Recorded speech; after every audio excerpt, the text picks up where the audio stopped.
Je suis Julien. Je suis Valentin. Et vous écoutez l'épisode 6 du Yusan Podcast.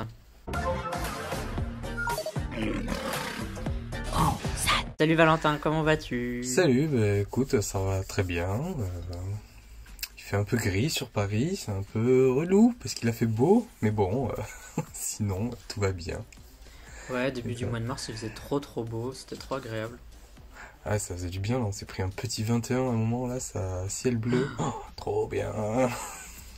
Ouais, c'était trop bizarre d'ailleurs. Je sais pas d'où il est venu ce 21. Maintenant, il fait grave froid là. Ouais, Fin du mois là, il fait trop froid. Pollution parisienne, hein. Ouais, d'habitude ça protège, mais là.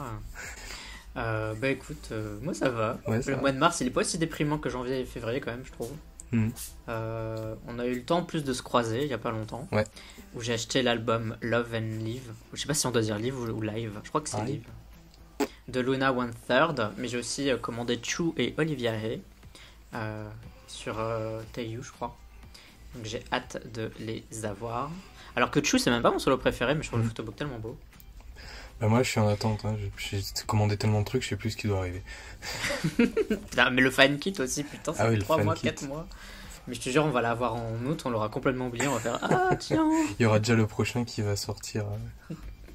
Ouais, il y aura déjà les inscriptions pour le prochain, t'auras même pas reçu le troisième. J'ai ajouté des nouveaux designs sur ma boutique Redbubble, donc le Yusan Shop. Je prends vraiment mon temps pour le faire, mais j'aime bien. C'est genre de temps en temps j'en mets un, je me concentre un peu, je le fais. Et d'ailleurs t'as pris un t-shirt, il me semble. Oui. Stan Luna. Le Stan Luna, ouais. Il est bien, ça va, l'impression est pas trop moche. Non, franchement, bah là sur le modèle que j'ai pris, l'impression est bien, ça a l'air de tenir. Et puis, enfin pour celui-là, tu vois, il est centré, il est très centré celui-là. Donc pour celui-là, sur ce modèle-là, ça passe le centrage, je trouve. Donc non, enfin, je trouve ça rend bien déjà. La grosse annonce, si on peut dire ça comme ça, pour moi en tout cas, c'est l'ouverture d'une espèce de chaîne secondaire. Donc là, je me sens vraiment youtubeur. Parce que j'ai l'impression que c'est vraiment un truc de youtubeur de faire une chaîne secondaire. Là, tu sais, genre quand t'as une chaîne secondaire, c'est que c'est vraiment t'as que ça à faire, quoi. Oui. Enfin bref, c'est une chaîne un peu chill où je montre mes parties en ce moment sur les Sims 4. Donc c'est des let's play. Donc c'est du jeu vidéo, comme vous l'avez compris. Ça s'appelle Yusan TV. C'est pas très original. Mais comme c'est vrai que je passe mon temps, une fois que j'arrête de faire de la K-pop, une fois que je termine de travailler sur mes trucs perso, bah finalement il me reste du temps libre et soit je me promène, je me balade, soit je joue aux jeux vidéo. Enfin, genre j'ai que ça en fait. Je regarde très peu de séries, je regarde très peu de films, mais je me suis dit bon bah pourquoi pas montrer ce que je fais. Et puis, mais c'est vraiment genre encore plus chill que la chaîne. Si j'ai pas envie de poster pendant un mois, je le ferai pas. Petite news sur le Discord de la Yusan Unit. Donc beaucoup le mot Yusan là déjà. Ça doit faire 5 minutes, il y en a beaucoup. Depuis la fois dernière, on a eu 2 Yusan Vision. Pour rappel, chaque membre qui participe envoie une B-side qui n'a pas reçu de MV, donc de clip vidéo, et les chansons s'affrontent dans un style Eurovision. Donc tout le monde fait un top 10, le premier reçoit 12 points, puis 10 points, 8 points, ainsi de suite. Et franchement, on a fait de belles découvertes. Nos 2 chansons gagnantes, donc de Yusan Vision 3 et 4, c'est Luna Hide and Seek. On est très content que Luna gagne. Et Wuju Sonyo Let's Dance. Et ce groupe, c'est vraiment une découverte pour le coup, parce que je trouve toujours les singles un peu bof, mais elles ont des b-sides de l'au-delà, genre trop bien. Bah tu vois, Wuju Sonyo, moi c'est un groupe depuis les débuts que j'écoute. Après il y a eu des périodes où j'étais moins intéressé par ce qu'elles faisaient, dans leur style et tout, donc j'avais un peu lâché, des fois j'y revenais. Et c'est vrai qu'au niveau B-side, elles ont des B-sides assez solides. C'est surtout, voilà, c'est à cause surtout des titles que des fois je m'échappais un peu du truc. Mais après, c'est vrai que c'est un groupe, vu qu'on n'en parle pas beaucoup, j'ai jamais vraiment pris le temps de m'intéresser à part quelques chansons, tu vois. Enfin, de moi-même, je vais écouter. J'ai les chansons que je vais aimer, mais tu vois, je vais jamais le partager parce que c'est vrai qu'on en parle quasiment jamais de ce groupe et pourtant, ça vaut vraiment le détour, quoi. Mais pour moi, c'est un peu que... Enfin, si t'écoutes Aizone et t'écoutes Wuju Sonyo, t'as l'impression que c'est une variante, quoi. Genre une sub-unit, limite.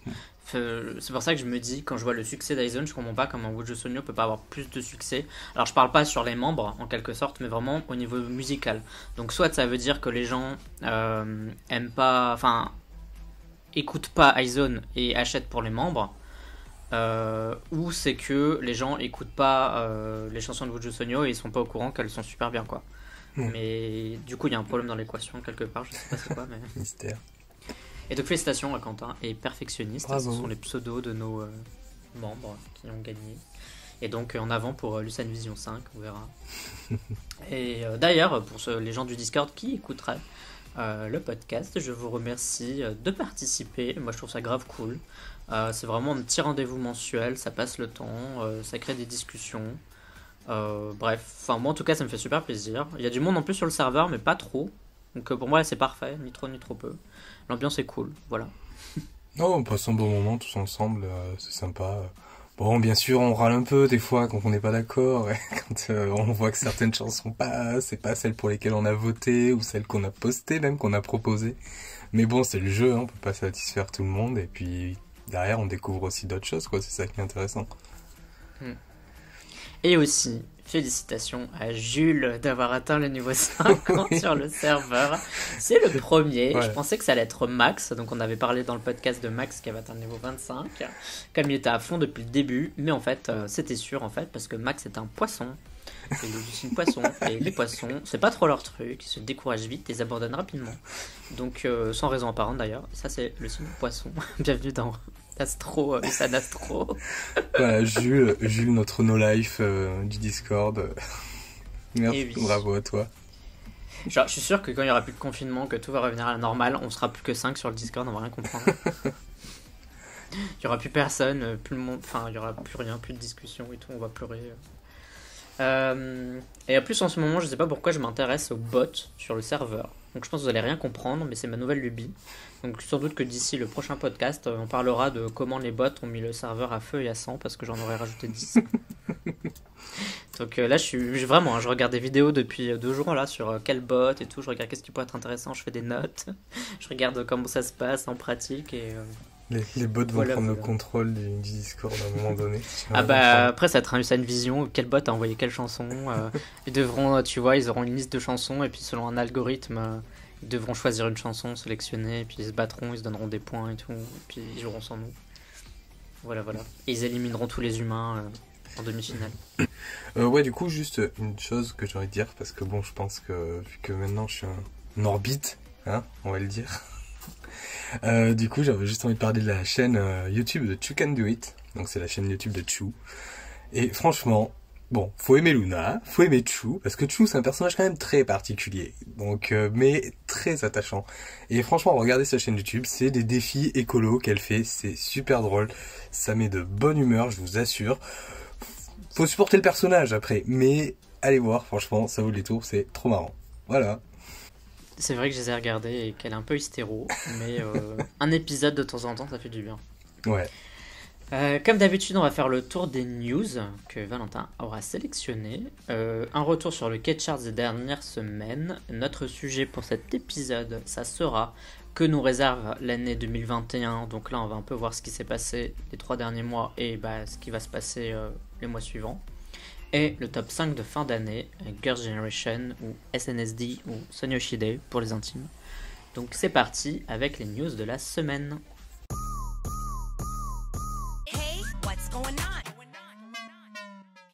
Donc pour commencer, on va parler bien entendu du disband d'IZ*ONE. Donc la nouvelle est tombée et ce fut assez brutal comme annonce, sachant que ces dernières semaines, bon, on entendait des rumeurs comme quoi le groupe allait perdurer, malgré le scandale des votes truqués de Produce. Depuis plusieurs mois, on était tous là à spéculer sur qui allait rejoindre quelle agence, quel groupe, ou encore si les membres japonaises allaient repartir au Japon. On en a parlé ça dans les premiers podcasts.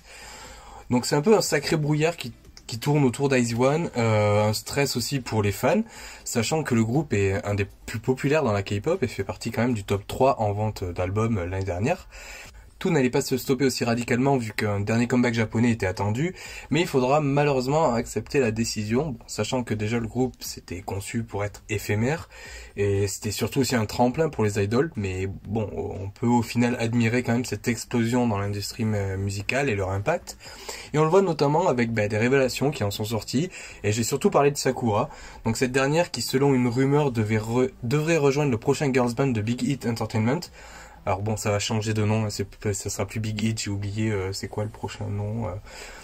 Mais pour le moment, l'agence n'a rien confirmé, mais bon, ça m'étonnerait pas car Sakura c'est quand même une des figures majeures de l'émission Produce 48, et la laisser partir c'est perdre une image, mais aussi, même si j'aime pas voir les idoles sur ce point de vue, un gagne-pain pour les agences quoi. Donc en tout cas, tout reste encore flou malgré l'annonce qui cette fois est très sérieuse.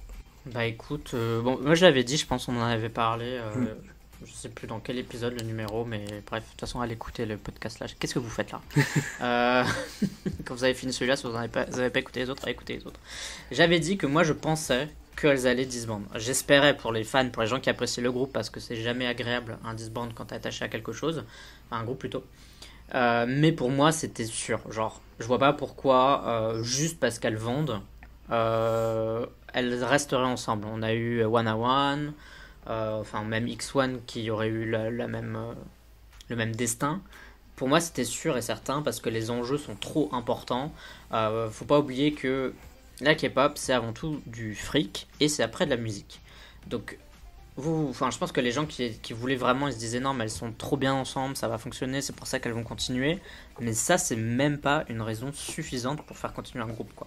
Genre, une agence peut se faire encore plus de thunes en récupérant sa trainee super populaire grâce à iZone, la mettre dans un groupe et ce groupe va faire des ventes, sauf que l'agence, elle devra plus diviser les ventes avec 10 autres agences, mais elle aura tout pour elle, quoi. Et rien que pour ça, c'est du bonus. Donc pour moi, j'étais convaincu que ça allait disband. Maintenant, bon, on verra. Ils ont envie de faire aussi une Pristine, j'ai vu. Enfin, une Pristine, plutôt une Apia.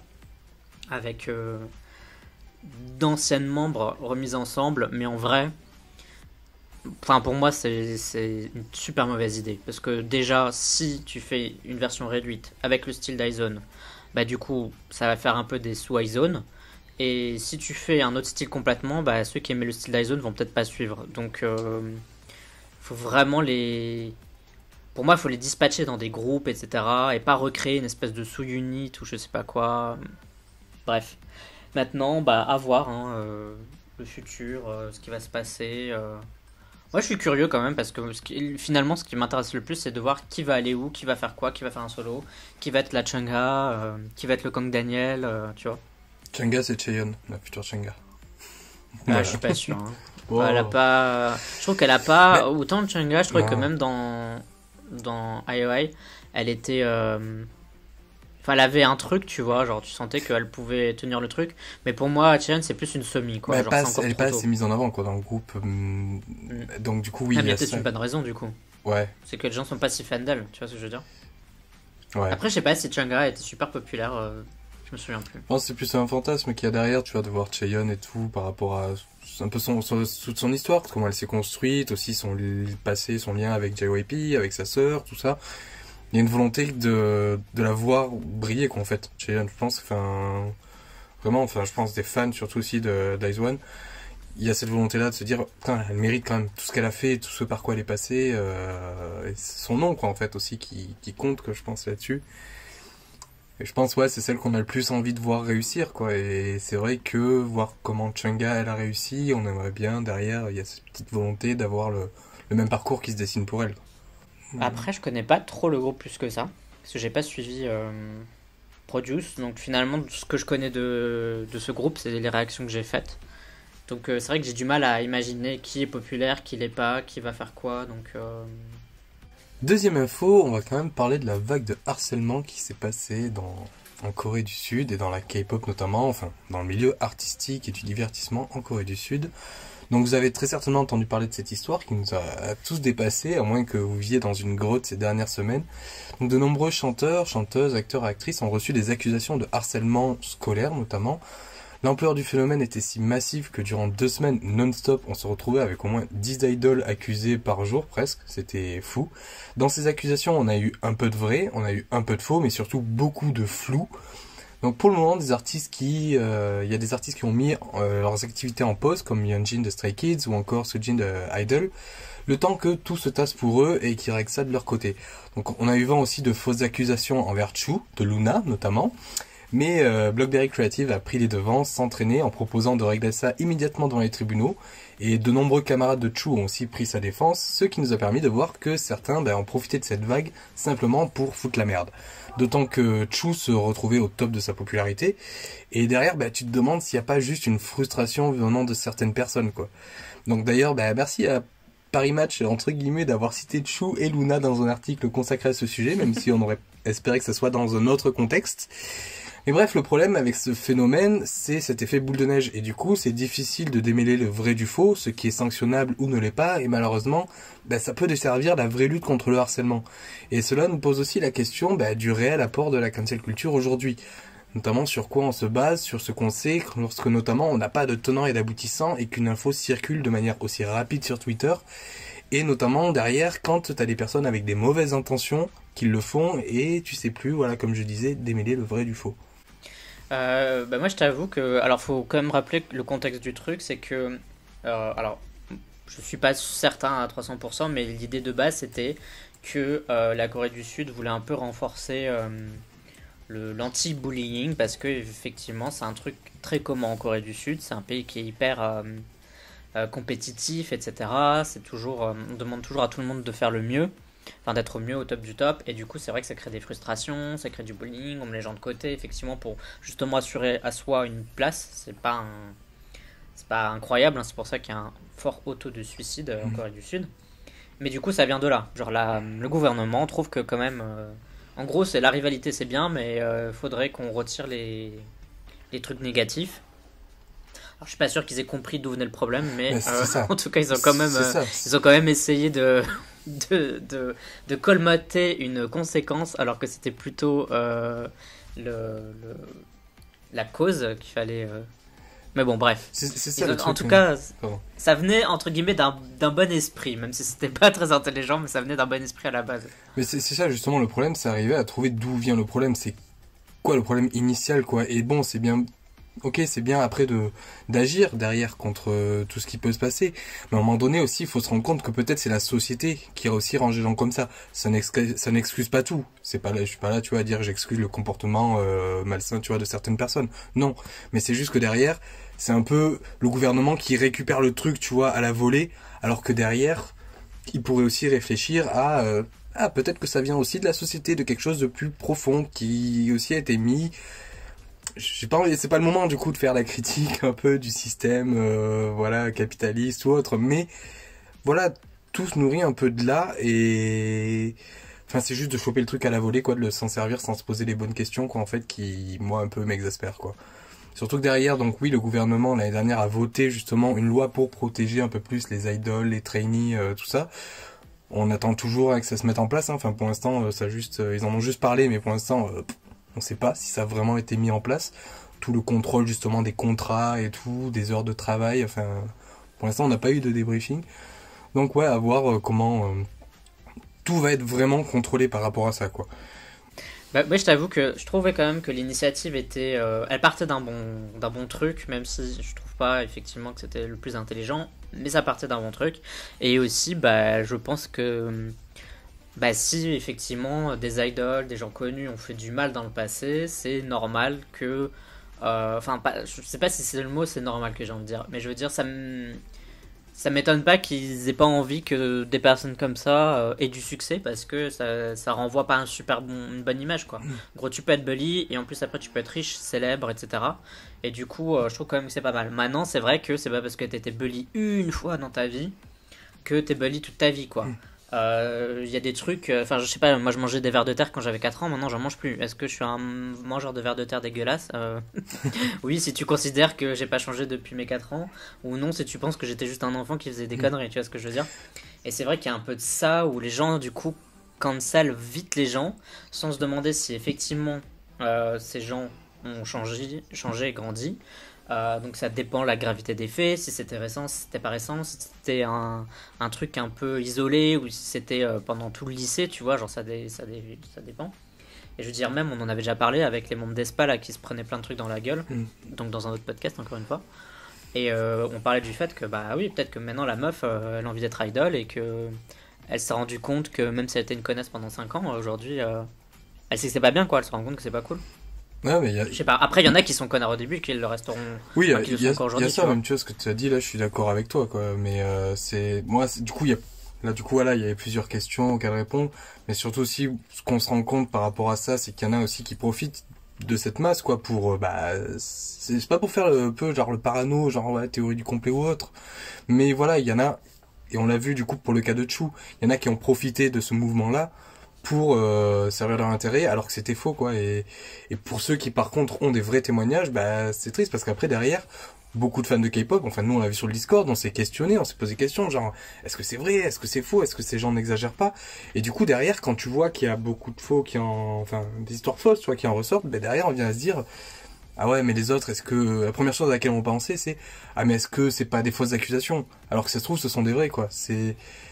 Mais ça, on peut pas le contrôler, on peut pas le savoir. C'est ça qui est assez frustrant, quoi, dans cette histoire. Écoute, moi je vais te poser un truc par rapport à Chou et je vais faire l'avocat du diable. Vas-y. Est-ce que finalement cette personne n'aurait pas eu raison? Elle a eu peur et elle a retiré sa plainte, entre guillemets son message, uniquement parce qu'elle s'est dit que face à une grosse agence d'un groupe qui est soutenu par une industrie, elle avait aucune chance en faisant face à la justice. Et qu'elle a retiré sa critique en disant oui, non, en fait j'ai exagéré. Alors qu'en fait c'était vrai et qu'on lui a foutu un coup de pression psychologique et que la personne elle a eu peur, elle s'est dit bon ok, en fait je pourrais jamais gagner contre Blockberry Creative, contre Luna, contre Chou. Elle est trop appréciée, etc. Je vais plus avoir de problème qu'autre chose, alors qu'en fait Chou a vraiment été bully. Moi je me suis vraiment posé cette question. Oui, c'est vrai que oui, ça peut être possible. Après, le truc, c'est que les réseaux sociaux, parce que le truc, c'est ça que moi, au bout d'un moment, j'ai envie de dire, les réseaux sociaux, maintenant, tout le monde règle par ça, par les réseaux sociaux, parce que ça apporte une certaine puissance. Mais à un moment donné, je suis désolé, mais à partir du moment où tu postes sur les réseaux sociaux, tu assumes. Tu t'exposes devant tout le monde, mais derrière, tu assumes. Et je pense derrière, il y a cette pression-là aussi qui joue derrière. Donc, soit tu es intelligent et tu sais que si c'est vrai, tu prends le temps de réfléchir un peu à comment construire ton truc, comment construire ta défense, parce que c'est pas facile du coup de se construire une défense, c'est mettre de l'argent de côté pour payer un avocat, ça va prendre du temps, peut-être des années et tout, parce que derrière, bon, après vu que là dans l'artistique c'est le genre de truc qui peut se régler vite, je pense pour un peu, c'est pour que les célébrités là, les idoles ne soient pas trop en pause, on va dire. Mais c'est pas en gros, et je veux pas le dire non plus dans le sens, voilà, tu as été victime, t'as voulu parler sur internet, c'est galère, du coup tu assumes. Non, je veux pas non plus, tu vois, martyriser, tu vois, en gros ces personnes-là. Mais il y a une chose à prendre en compte, et c'est juste, faut réfléchir avant de le faire, avant de poster du coup sur les réseaux sociaux. C'est se mettre en avant, et ça, je suis désolé, mais ce temps on peut l'avoir, quelle que soit notre situation, on peut l'avoir, le temps de réflexion, de se dire. Ah, attends, je vais lancer quand même une bombe, là. Il y a quand même des millions de personnes qui peuvent tomber dessus. Est-ce que ça serait pas mieux que, pour être sûr, enfin, voilà, que je prenne un peu du recul, que je prenne un peu une autre technique de défense. Comme on a eu par exemple une personne qui avait accusé Seulgi l'année dernière, pareil, d'être bully et tout, du coup, à son collège ou à son lycée. La personne derrière, donc Seulgi a eu beaucoup de personnes qui l'ont défendu, de son école, et derrière cette personne-là, pareil, s'est rétractée quoi. Donc du coup là, c'est carrément SM Entertainment qu'elle attaque, c'est pas Blockberry Creative quoi. C'est encore, c'est le titan quoi dans l'industrie de la K-pop. Et je suis désolé, mais à un moment donné, quelle que soit ta situation, ta position, je veux dire, tu réfléchis. Tu te dis quand même, c'est SM avec qui tu vas t'en prendre. Donc si vraiment t'as les arguments, sois stratégique quoi, enfin te jette pas comme ça dans la gueule du loup et tout, parce que oui forcément SM va arriver, ok tout machin, enfin en fait, c'est David contre Goliath, mais à un moment donné David contre Goliath c'est une légende, voilà. Franchement je t'avoue que je sais pas trop honnêtement. Alors je pense que vu qu'il y a des vraies personnes humaines qui ont été par exemple avec Chou pour parler d'elle, je pense qu'effectivement c'était un faux témoignage, mais je suis convaincu qu'il y a eu des vrais témoignages qui ont été passés sous silence par peur de représailles.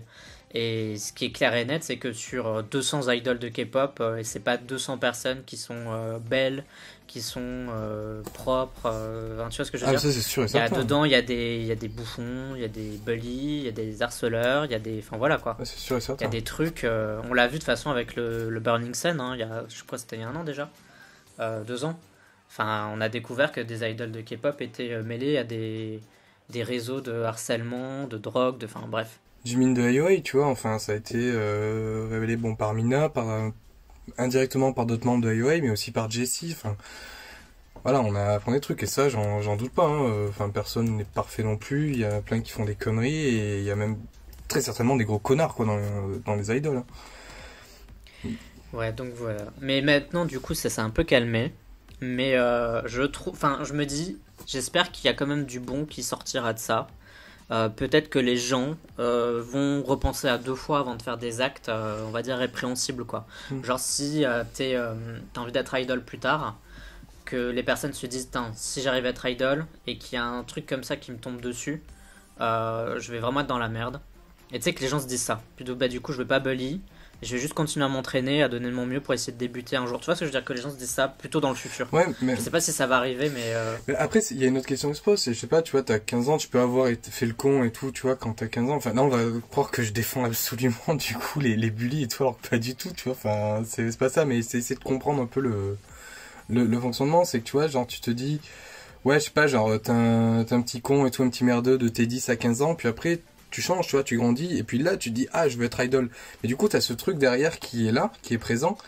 Mais du coup, en gros, à cause de ça, tu dois t'empêcher de le faire. Alors que derrière, tout le reste de ta vie, tu vas te construire pour justement t'améliorer, devenir quelqu'un de bon, rattraper aussi tes erreurs du passé.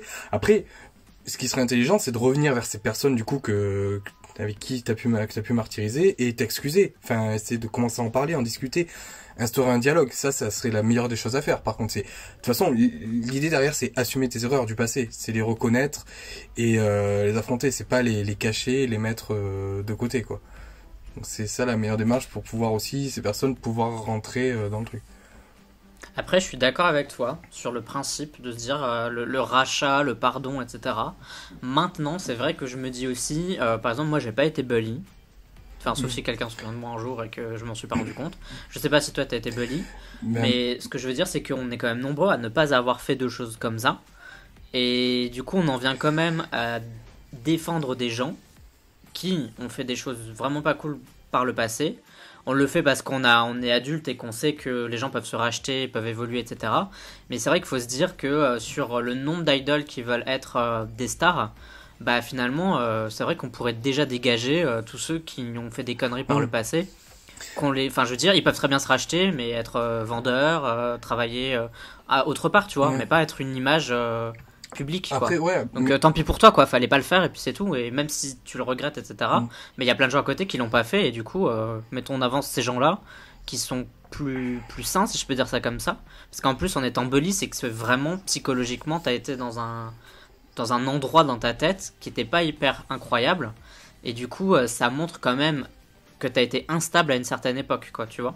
Ça veut pas dire que c'est permanent, mais voilà. Moi, dans mon cas, j'ai été dans le cas inverse. Moi, j'étais la victime pendant 3 ans et tout, tu vois, au collège et tout, j'ai été dans le cas inverse. À vraiment me faire tabasser, à me faire racketter, à être la cible vraiment à chaque cours de récré et tout.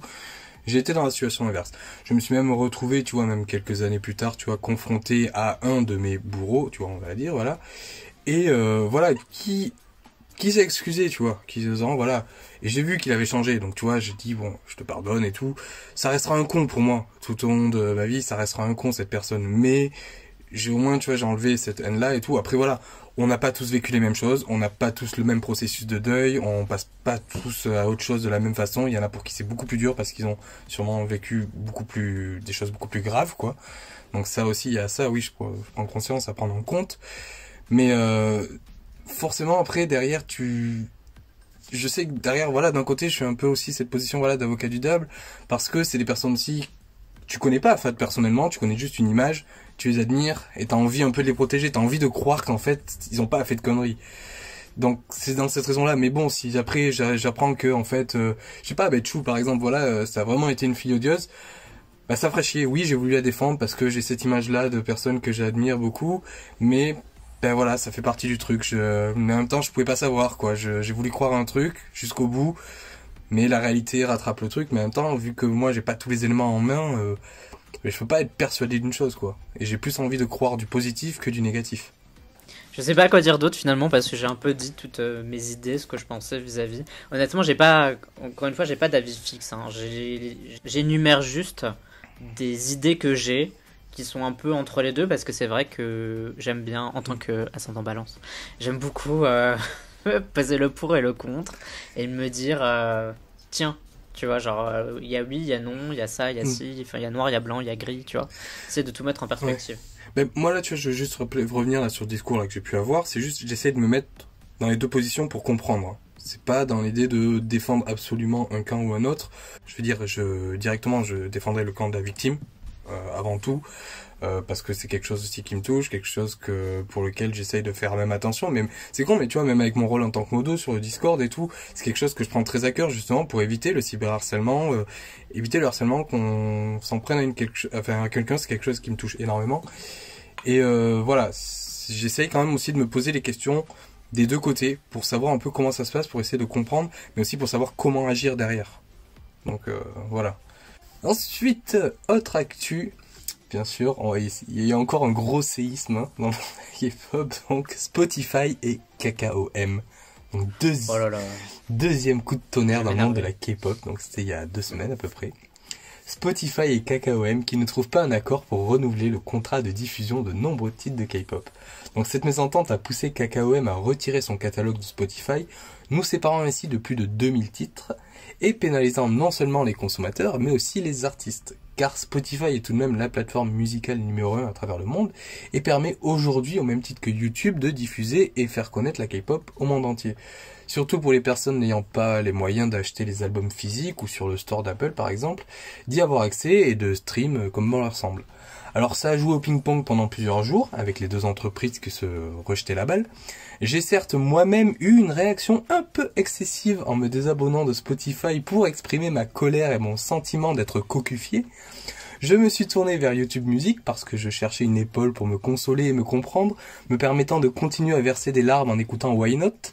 Et puis finalement un accord a été trouvé depuis quelques jours et les chansons reviennent petit à petit, comme si Spotify avait tapé à ma porte un jour de pluie pour me reconquérir et me dire qu'il avait changé. Et bien entendu, sous un air de star, je me suis jeté dans ses bras pour me rabibocher et laisser mon bouche-trou YouTube Music sur la paille. Vraiment navré, Youyou, c'est pas toi, c'est moi.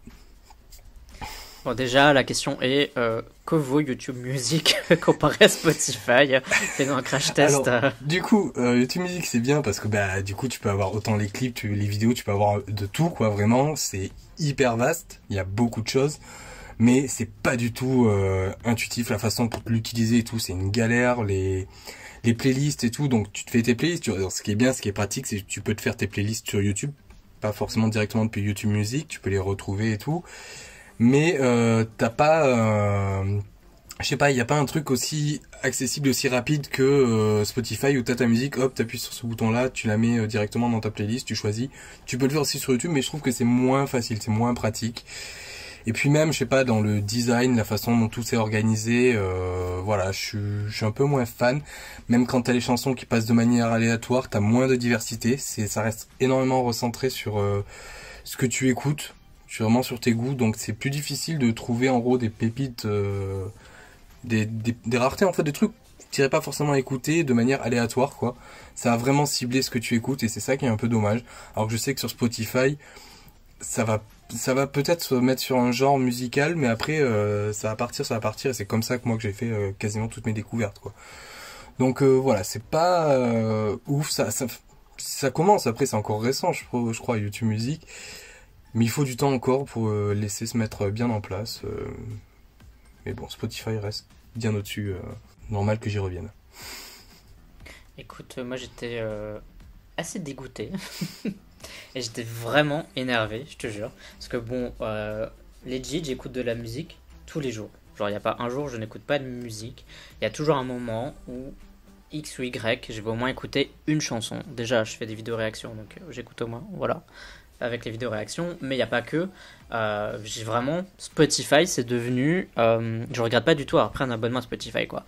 C'est devenu l'application peut-être que j'utilise le plus, la deuxième application que j'utilise le plus, enfin genre devant les réseaux sociaux, quoi. J'utilise ça tout le temps. J'écoute de tout. J'ai créé une dizaine de playlists et ça va en s'empirant, en empirant plutôt. J'ai de plus en plus de trucs, je réécoute, enfin bref. Je découvre des choses, je vais écouter mes albums de Cher, j'écoute Lady Gaga, j'écoute la K-pop, Et tu vois, le truc, c'est que j'utilise vraiment Spotify c'est mes mémoires, tu vois, genre dedans, c'est toutes les chansons que j'aime bien, que j'ajoute au fil des ans et tout, et il y a des playlists qui ont genre 4-5 ans d'âge, et quand j'ai vu ce truc-là, de me dire que j'avais pu perdre potentiellement 4-5 ans de playlist, parce que pour moi ça me rappelle des sons, des moments de ma vie, donc tu vois c'est super important, tu vois ce que je veux dire. Et mais littéralement, je te jure, Je pense que je me suis senti, enfin j'exagère, vous allez dire, mais franchement je suis honnête là-dessus. C'est comme si on me disait je te plaque, quoi, legit. Quand on m'a dit ça, quand j'ai vu qu'il n'y avait plus les titres sur Spotify, je rigole pas, j'ai pas ouvert Spotify entre le moment où j'ai vu la news qui disait qu'on avait perdu des titres et le moment où sur le Discord, genre vous avez dit, les titres sont revenus, ils commencent à revenir sur Spotify. Je n'ai pas réouvert mon application entre les deux. Je voulais pas voir le carnage. Ouais. Tellement ça me faisait du mal et je te jure, j'étais tellement énervé. Je pense que le jour où c'est arrivé, j'en ai parlé toute la soirée, quoi. La personne qui était à côté de moi ce jour-là, je pense elle regrette d'avoir été là ce jour-là. Parce que j'ai fait que ça. J'ai parlé que de ça. J'étais vénère, enfin, j'en pouvais plus. Genre, j'avais envie de. Franchement, si j'avais pu avoir une fourche enflammée, j'aurais été devant les locaux de KKOM et de Spotify, quoi. Genre vraiment. Legit, Spotify France ou je sais pas quoi, j'aurais fait gilet jaune, quoi, ou je sais pas quoi, genre j'aurais été, je me serais mis devant un rond-point et j'aurais attendu, quoi. Vraiment, je te jure, j'étais vénère. Donc je suis très content que ce soit revenu. Je t'aime Spotify, s'il te plaît, ne fais plus ça, parce que ça m'a fait vraiment mal au cœur. La prochaine fois, je te défonce. Pour te dire, j'ai envoyé des messages à Spotify France, à Spotify Coréa et tout, pour leur dire, oh, bougez-vous le cul, rendez-nous nos artistes et tout. Voilà, je pense que c'est vraiment une bouteille à la mer que j'ai jetée. Ah mais maintenant j'arrive à savoir ce que ça fait quand genre les fans d'un fandom, tu sais, sont hyper attachés à un truc et qui deviennent complètement fous. C'est vraiment ce qui m'est arrivé, quoi. J'avais envie de tuer tout le monde, quoi. Genre vraiment j'aurais fait un sacrifice et tout pour que Spotify revienne, quoi. Genre franchement j'étais vénère. Voilà. Bon, à présent on va parler des comebacks et des buts. Ouais. Donc d'abord j'ai envie de parler de Rosé. Donc après des mois et des mois de questionnement, d'attente, de flou, le voilà enfin son album. Enfin, pardon, son single, parce que bon, YG, ça fait 2 fois qu'il nous annonce un album, sans que ça en soit un. On a déjà eu le cas avec Blackpink et maintenant avec Rosé. Donc faudra arrêter de nous prendre pour des cons un peu. Mais mis à part ce détail, ce solo pour moi c'est une agréable surprise. Donc j'ai découvert la B-side quand elle avait leaké, Gone. Et bon, honnêtement, c'était pas vraiment mon truc. Par contre, On The Ground, franchement, je crois que c'est la musique que j'écoute le plus en ce moment. Le refrain, je suis vraiment fan. Bon, la voix de Rosé, y a rien à dire, hein. Juste tu écoutes et tu succombes. Je m'attendais à quelque chose de plus folk, voire carrément une balade, mais justement, ce revers, c'est plus qu'appréciable, donc j'adore. Écoute, j'ai toujours pas écouté Gone. En fait, à chaque fois, je me dis, je vais le faire, mais tu sais, c'est jamais le bon moment. Donc, je me dis, je vais le mettre dans un petit onglet. Sauf que le truc, c'est que j'ai 40 onglets d'ouvert sur mon ordinateur. Donc, à chaque fois, j'oublie. Et puis, quand je retombe dessus, je me dis, ouais, mais j'ai autre chose à faire là. J'ai eu une vision à animer. Donc, voilà. Mais pour Underground, moi, franchement, j'étais étonné. Donc, je fais partie des gens qui n'ont pas aimé Solo de Jennie. Désolé, je n'aime pas trop cette chanson. Je sais pas, c'est pas mon style, mais donc du coup j'avais un peu peur pour le solo de Rosé parce que je me suis dit oh putain. Et en plus je sais que Blackpink, si elles sont arrivées à un stade où elles vont forcément avoir des fans, il y a forcément des gens qui vont aimer et c'est des gens qui vont vraiment être très protecteurs et véhéments, donc du coup c'est vrai que ça fait peur, mais t'as un peu peur de pas aimer, tu vois ce que je veux dire, t'angoisses en te disant putain si j'aime pas, les gens vont me faire chier, ils vont pas comprendre pourquoi j'aime pas et nanana. Et finalement Rosé c'était une bonne découverte. J'ai bien aimé. Donc voilà, ouais, pour finalement, c'est vrai que c'est un peu décevant par rapport à l'attente, au teaser qui arrivait il y a super longtemps. Alors il y a Linao, qui est aussi le membre du Discord, qui avait une théorie qui disait qu'à la base ça devait être Gone. Et finalement, comme c'est vrai que les gens étaient pas trop chauds, ils étaient un peu déçus, je dirais, qu'ils ont sorti un truc de derrière les fagots et finalement c'était Underground qui a été promu. Et c'est pour ça qu'il y a eu autant d'attentes entre les teasers et la sortie du MV. Je pense que c'est plausible. Je sais pas si c'est ça, mais je pense que c'est plausible. Donc voilà. Ensuite, je vais parler un peu de boy group, pour que ça change. Je vais parler de Wavy. Donc NCT encore et toujours, cette fois du côté de la subunit chinoise, avec un main title Kickback plutôt puissant, aux allures de Super M, je trouve. On a carrément l'impression d'entendre une musique de film d'action. Dans l'ensemble, j'ai bien aimé le mini-album. Les chansons sont toutes différentes, c'est plus agréable. Parce que il y avait un peu cette crainte que ça soit encore trop NCT-like, et c'est pas vraiment le cas. Donc belle petite découverte pour ma part, et ma chanson préférée du mini c'est Good Time. Donc j'aime bien la petite vibe qu'on y retrouve, un peu chill, même si c'est pas ce que j'écoute tout le temps. Donc espérons un peu plus de Wavy pour la suite, si SM a encore de la thune. Alors écoute, j'ai écouté vite fait Kickback parce que je me suis dit je vais peut-être faire une vidéo de réaction, plus c'est wavy, machin, etc. Et puis en fait le temps passe et j'ai toujours pas fait, donc je sais pas si je vais le faire finalement. Mais j'avais trouvé ça plutôt intéressant. Le truc, c'est que je trouve qu'on en vient à essayer de différencier les titres de NCT, enfin de NCT et sa subunit, alors que, tu sais, en essayant de trouver des petites différences, en disant ah oui, c'est vrai que Wavy, ça change un peu, c'est un peu différent. Moi, je trouve que quand même, dans l'absolu, tout se ressemble un peu et que si on en vient à trouver des mini différences, enfin, c'est compliqué, quoi. Tu vois ce que je veux dire? Genre, Ouais, c'est un peu comme si, enfin, je sais pas comment, j'aurais pas trop d'exemples à donner là comme ça dans ma tête, mais je me dis que ça reste quand même du NCT. ouais. Donc moi je trouve ça sympa, mais peut-être qu'on en parlera dans le débat. Mais là, je vais te dire ça vite fait, je trouve qu'il y a trop de NCT. Donc je compte même les sub-units, chinoises ou pas, ou enfin, je mets tout dedans quoi. Hmm. Et il y a trop de sorties NCT au point où même moi je suis même plus hypé par les sorties. Genre j'ai même pas spécialement envie d'écouter, et du coup je suis certain qu'avec l'attitude que j'ai là, je vais rater des trucs, je vais rater des bons titres, etc. Je pense qu'ils sont en train de se tirer une balle dans le pied et s'en rendent pas compte.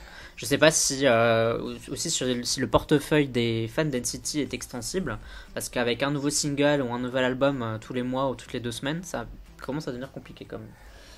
Donc voilà. Je pense que Kickback aurait été une chanson que j'aurais fait en temps normal, en réaction. Ça se tombe, c'est une chanson que j'aurais vraiment pu aimer.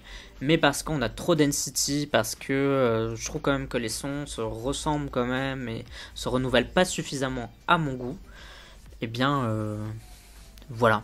Je sais pas quoi dire d'autre. Ah ouais, Du coup, je pense que je passe peut-être à côté du truc, quoi. ouais, non, moi, du coup, je pense que c'est surtout parce que, voilà, c'est Wavy, donc c'est peut-être pour ça, je me suis dit, peut-être, je sais pas, c'est bête, mais tu vois, peut-être un petit truc, un petit détail, le fait que ça soit pas NCT, mais Wavy, qui fait que je suis allé l'écouter. Mais c'est vrai, je te rejoins là-dessus. Maintenant, les sorties NCT, je m'en fous un peu. Là, la dernière qu'il y a eu, c'est quoi, Gimme Gimme, c'est ça? Ouais, Gimme Gimme. Gimme. Je vais dire honnêtement, je l'ai écouté, je crois, une semaine après la sortie. Et même, je l'ai écouté, mais je me suis même pas concentré sur le clip. Parce que, ouais, overdose. Là, beaucoup trop, quoi. Mais derrière, voilà, aussi musicalement, ben, ça me permet d'enchaîner sur le deuxième début. On va parler encore de gars, j'ai envie de parler de Shiny. Donc, c'est un des comebacks donc, les plus attendus de l'année qui nous reviennent avec l'album Don't Call Me. Avant le départ désolé de faire cette annonce, mais c'est la réalité. Le départ de Taemin pour l'armée. Donc, Amy, courage. Euh, donc voilà, on a un retour aux sonorités très SM mais 2020, donc notamment avec ce title track qui se distingue peu des compositions, ben justement en fait pour NCT quoi. Et ce ras-le-bol, il est un peu là, c'est pas un ras-le-bol, c'est une lassitude quoi. C'est du coup ça m'a laissé un peu mitigé dans l'ensemble, mais j'ai surtout été convaincu moi par les B-sides et notamment les sons Earth Attack, Code ou Body Rhythm. Et voilà, pour moi c'est une grosse découverte du coup Shiny. J'ai hâte de découvrir non pas la suite, mais du coup tout ce qui s'est fait avant. Donc voilà, ça y est, je rentre dans Shiny maintenant. Oula, titre. Code était vraiment pas mal, qui était donc une B-side en plus qui concourait à notre dernier Usain Vision. Ouais. Et mais moi j'aime bien Shiny, hein. Ils ont des super bonnes title tracks. C'est un peu, pour moi c'est un peu genre un peu comme TXT, tu sais, enfin T by T. C'est pour les gens qui aiment pas trop les boy groups et du coup qui veulent qui veulent des sons un peu plus doux. Ouais. Ou en tout cas plus mélodiques et moins durs, badass, etc. comme on est habitué avec les boy groups. Et bah en fait Shiny c'est un peu ça quoi. Genre ils ont des titres, franchement c'est des tubes pop quoi, tu vois, il n'y a pas trop de rap, c'est très mélodique, il y a des harmonies, donc c'est assez facile d'accès. Mais Don't Call Me est une production Super M, One City, donc moi j'ai vraiment du mal avec ce titre. J'ai déchanté un truc de malade alors que je m'étais un peu hypé. Mm. Et c'est vrai que j'étais un peu déçu. Maintenant, grâce au Ketchart, vu que j'entends le refrain à chaque fois, je commence à apprécier un peu le Ketchart, mais juste la première partie du, du refrain, en fait, le Don't Call Me qui répète en boucle. En fait, j'aime bien la manière dont c'est répété. Par contre, après, il y a une espèce de, je sais pas, de leitmotiv un peu bizarre dans le refrain et j'ai encore du mal à accrocher. Et puis le MV, c'est vrai que il fait pas, il fait pas rêver, quoi. Ouais. Donc à la fois c'est très content d'avoir un album, en plus les teasers étaient super beaux, je trouvais le style du teaser un peu fake là, j'aimais beaucoup. Il y a des chansons super bonnes sur l'album, mais la title quand même, c'est un peu compliqué. Et enfin, on va parler un peu de tous les rookies. Donc, Pixie, Tribe, Teenagers, Purple Kiss avec leur 20e début, là on sait plus où on en est, Kingdom, Majors, Quads, et j'en oublie certainement d'autres. Bon bref, toute une flopée d'artistes qui débutent, et c'est un peu la cohue, là tout le monde se bouscule. Et le niveau est quand même assez élevé, je trouve, même dans les petites agences. Donc mes coups de cœur actuellement, c'est Tribe, avec leur puissant début de song Dum Dum Ta, qui a été produit par le non moins célèbre Shinsadong Tiger, avec la participation aussi de Ellie de EXID pour le single. Mais aussi Quads, avec un Q, donc Quads avec un Q, voilà, et pas un C, qui est pour le moment mon groupe de l'année, donc enfin en rookie, hein. C'est donc le concept est assez particulier, à aller voir par vous-même. Mais l'idée, voilà, c'est de briser les codes, les tabous dans la société coréenne. Alors, ce que j'ai compris un peu, donc à travers leur musique notamment. Donc, est-ce une démarche totalement engagée, donc à voir par la suite. Et du coup, j'en profite pour vous diriger vers le site KOs. Donc, donc on a Clément qui fait partie du Discord et qui est rédacteur. Qui écrit des articles du coup sur ce magazine et qui a consacré un article justement sur le groupe Quads et qui vous en dira plus, enfin il vous en dit plus dedans, il présente un peu tous les membres, tout le concept, donc voilà, n'hésitez pas à lire non plus tous leurs articles. Voilà. Écoute, ce groupe m'intéresse de ouf. En plus, vous le vendez super bien. Je n'ai pas encore écouté parce que j'aimerais bien en fait faire je spoil un peu mes futures réactions. J'aimerais bien faire une longue vidéo où en fait je réagis à tout ce qui a été sorti, tu sais. Mais j'attends qu'il y ait l'espèce de début officiel. Enfin, parce que j'ai toujours pas compris quel était le délire du truc. Mais j'attends que quelqu'un me dise c'est bon, tout a été sorti, tu peux tout aller voir, tu peux tout aller écouter. Et je ferai tout d'un coup, tu sais, pour vraiment m'immerger dans le machin et enchaîner. Un peu comme Luna, tu vois, comme si t'attendais les 12 solos quoi, pour faire la réaction. Ouais. C'est un peu ça en fait, donc j'attends. Je sais pas quand ça va arriver, mais j'attends. Mais en tout cas, ça m'intéresse vraiment. Ça va déchirer, j'en suis sûr. Mais je sais pas, est-ce que c'est mon style ou pas? Il y a plusieurs styles différents, du coup, c'est ça qui est bien, tu vois. Tant t'as des trucs un peu pop, des trucs un peu plus mélancoliques, t'as des trucs un peu plus rap. Je trouve, tu vois, là, ils ont sorti 6 chansons, un EP de 6 chansons qui est disponible et tout. Et je trouve que ça se ressent pas vraiment chaque style. Il y a un truc, une identité, mais c'est à chaque fois des genres quand même plus ou moins différents. Donc voilà, mais moi c'est surtout le solo de Nook qui est un rap là par contre que j'adore énormément. Ça c'est ma goat ça. Donc tu verras par toi-même. Et c'est parti pour le Catch Arts Time.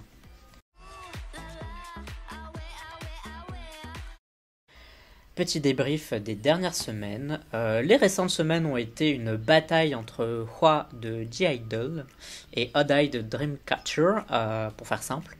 Ça me paraît assez justifié, c'est des grosses sorties populaires, c'est deux groupes qui gagnent vachement en popularité et que les gens aiment soutenir.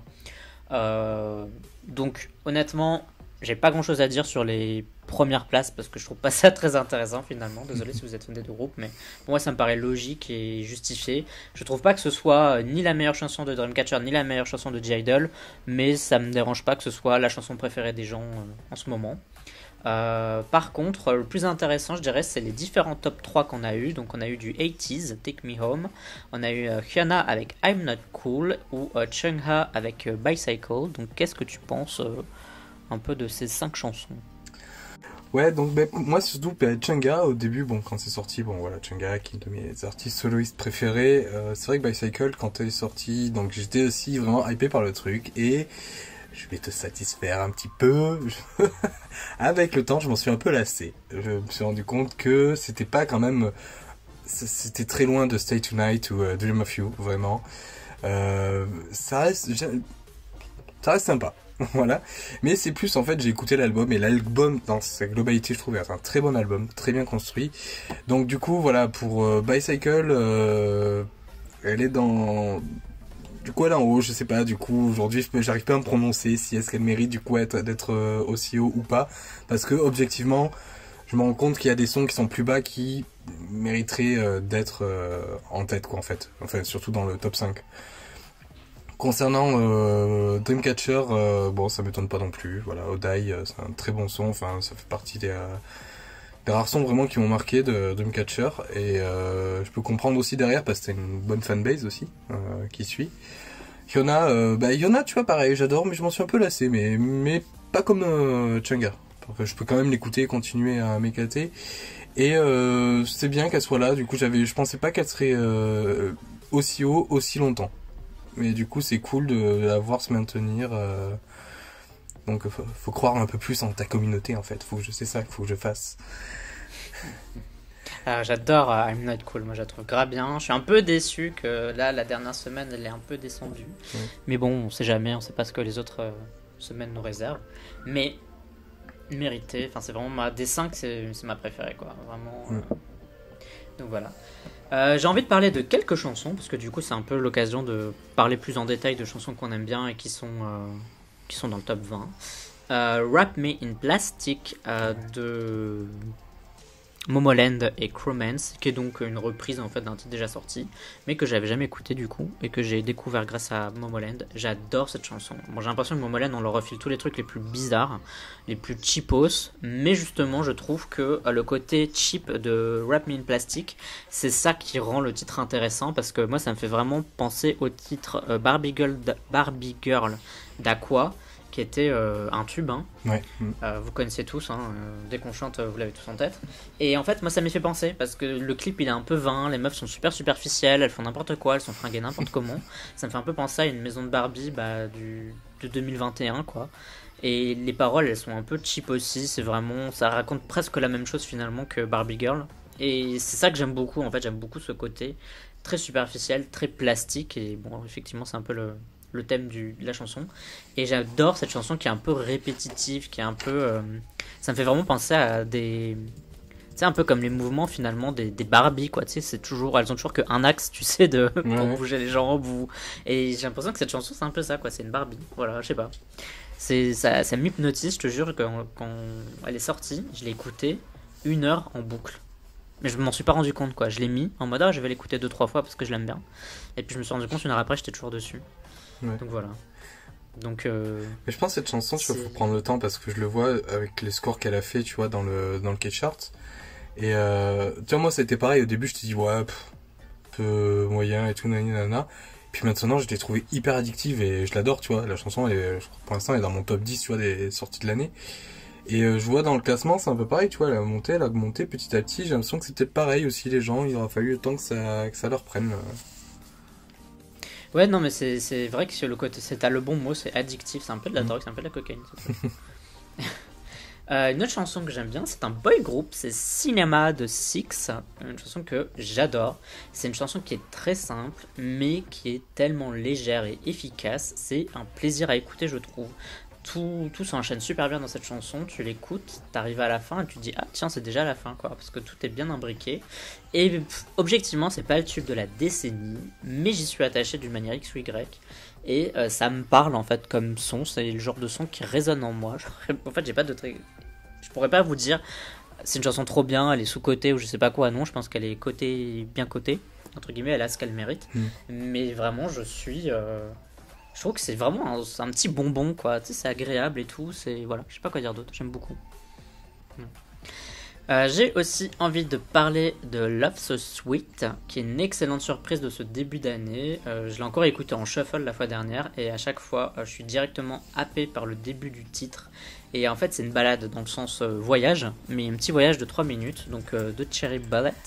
Je trouve vraiment cette chanson très très bien. Et là je vais dire même quasiment sous-côté, parce que je trouve qu'on n'en parle pas beaucoup. Alors elle a un bon résultat au niveau du K-chart, mais je trouve qu'en dehors de ça, c'est pas la folie non plus, les vues sont pas incroyables, et pourtant c'est bien quoi. Genre c'est vraiment une bonne chanson.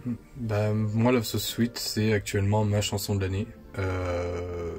En égalité avec A By Tipsy de Yua, qui est toujours pas dans le classement d'ailleurs, je comprends pas. J'avoue. Et vraiment il y a une égalité entre les deux. Voilà, c'est mes deux. Ouais. Voilà, Love So Sweet c'est ma chanson de l'année. Ouais, tellement bien Abby Tipsy. Ouais. Un peu étonné, mais pas trop non plus, du non-succès d'Izone, on en parlait tout à l'heure. Elles ont 2 titres dans la liste de vote, mais qui peinent à charter. Donc on a Didi Dance et Zero Attitude.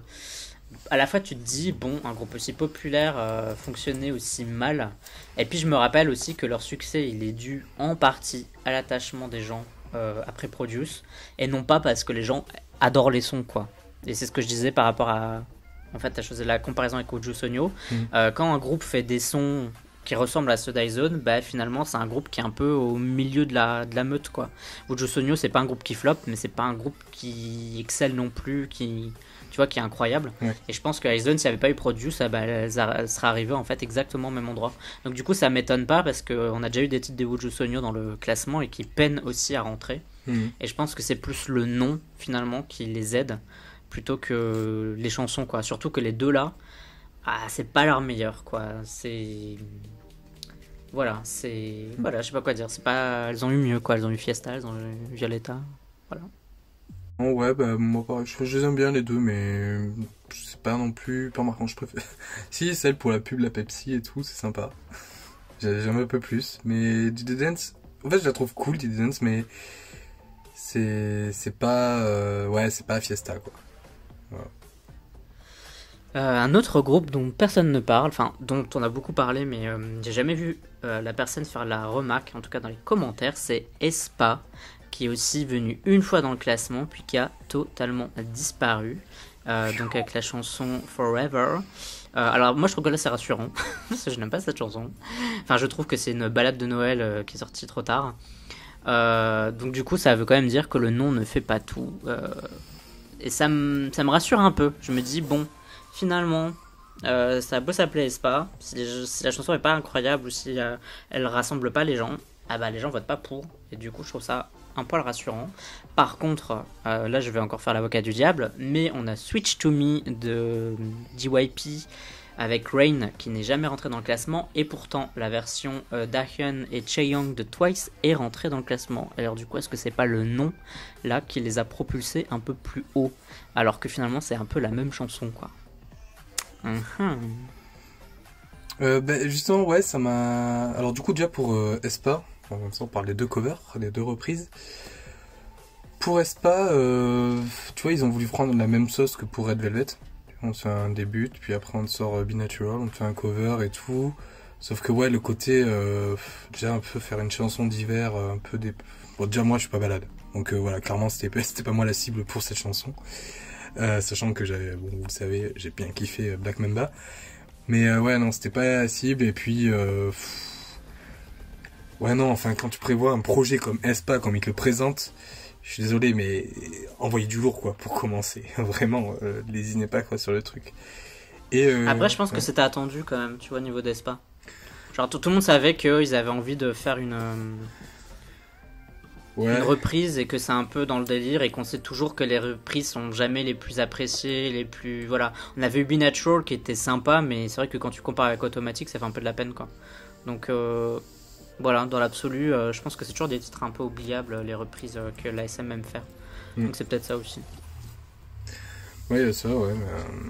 Mais après, bah, sinon, là, pour la reprise là, de Dahyun et Chaeyoung, bah, ouais, ça me surprend un petit peu parce que du coup, tu vois, c'est un peu le duo que. Enfin, moi en tout cas, c'est le duo que j'attendais, tu vois, en dehors de Twice. Vraiment, tu vois, elles sont toujours liées, tu vois, vraiment dans les chansons de Twice.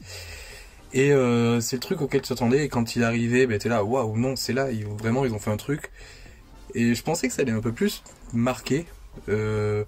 Mais je t'avoue, le choix de la chanson. Ah, c'est l'inverse, tu pensais que ça allait faire mieux. Je pensais que ça allait marcher. Vraiment, je pensais que ça allait vraiment marcher, le truc. Et au final, non, c'est pas trop le cas. Et même, je vais te dire, pour moi, très honnêtement, mais je crois que c'est la musique en soi. Je la trouve cool, mais ça me plaît pas forcément. J'aurais vraiment préféré un truc original, quoi. Un truc fait, enfin, surtout que les deux, elles écrivent, elles composent. Enfin, Chaeyoung, tu vois, enfin, elle a écrit, j'ai oublié la chanson du coup, d'Eyes Wide Open, laquelle elle a écrit, mais, enfin, elles auraient pu écrire le truc, travailler le truc, faire ça toutes les deux. Et c'est dommage, quoi. Enfin, je trouve d'avoir un peu sapé ça, quoi. Et donc, je suis là, ouais, enfin, c'est pas trop, moi, mon style et tout.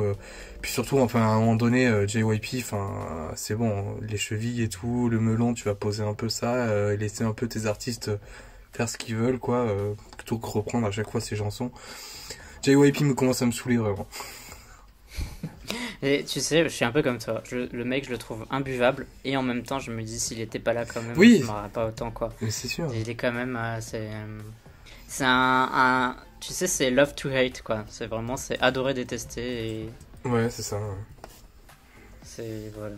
Ce mec est incroyable. Mais j'aimerais te parler aussi d'IU quand même, parce que ça me surprend IU qu'elle soit descendue aussi vite. Je pensais que, parce qu'elle elle est vraiment bon, très populaire, mais même dans ta communauté et tout, ça en parle pas mal de IU. Et ça m'a surpris. Après, est-ce que c'est parce que, enfin, je vois que dans son style, c'est quelque chose d'un peu différent, moins balade et tout que ce qu'elle fait d'habitude. Donc, est-ce que c'est ça qui fait que les gens ont moins accroché ou s'en sont plus vite lassés? Je pense à rien.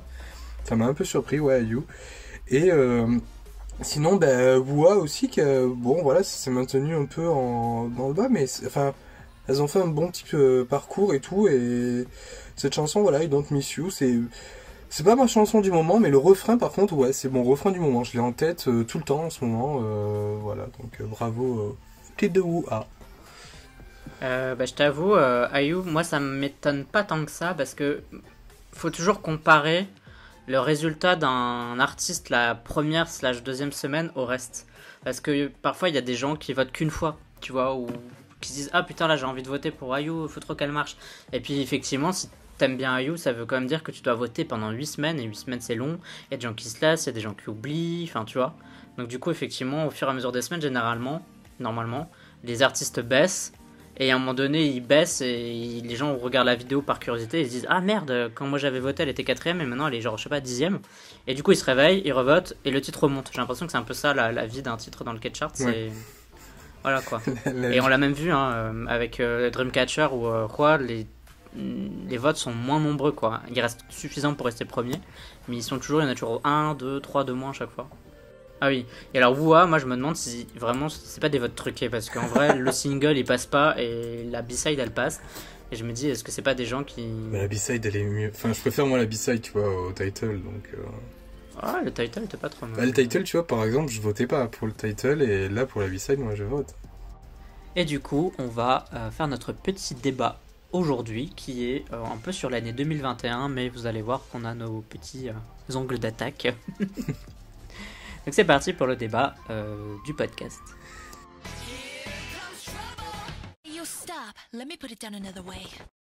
Alors aujourd'hui on va parler de 2021 en K-pop. Alors qu'attendons-nous de la K-pop cette année?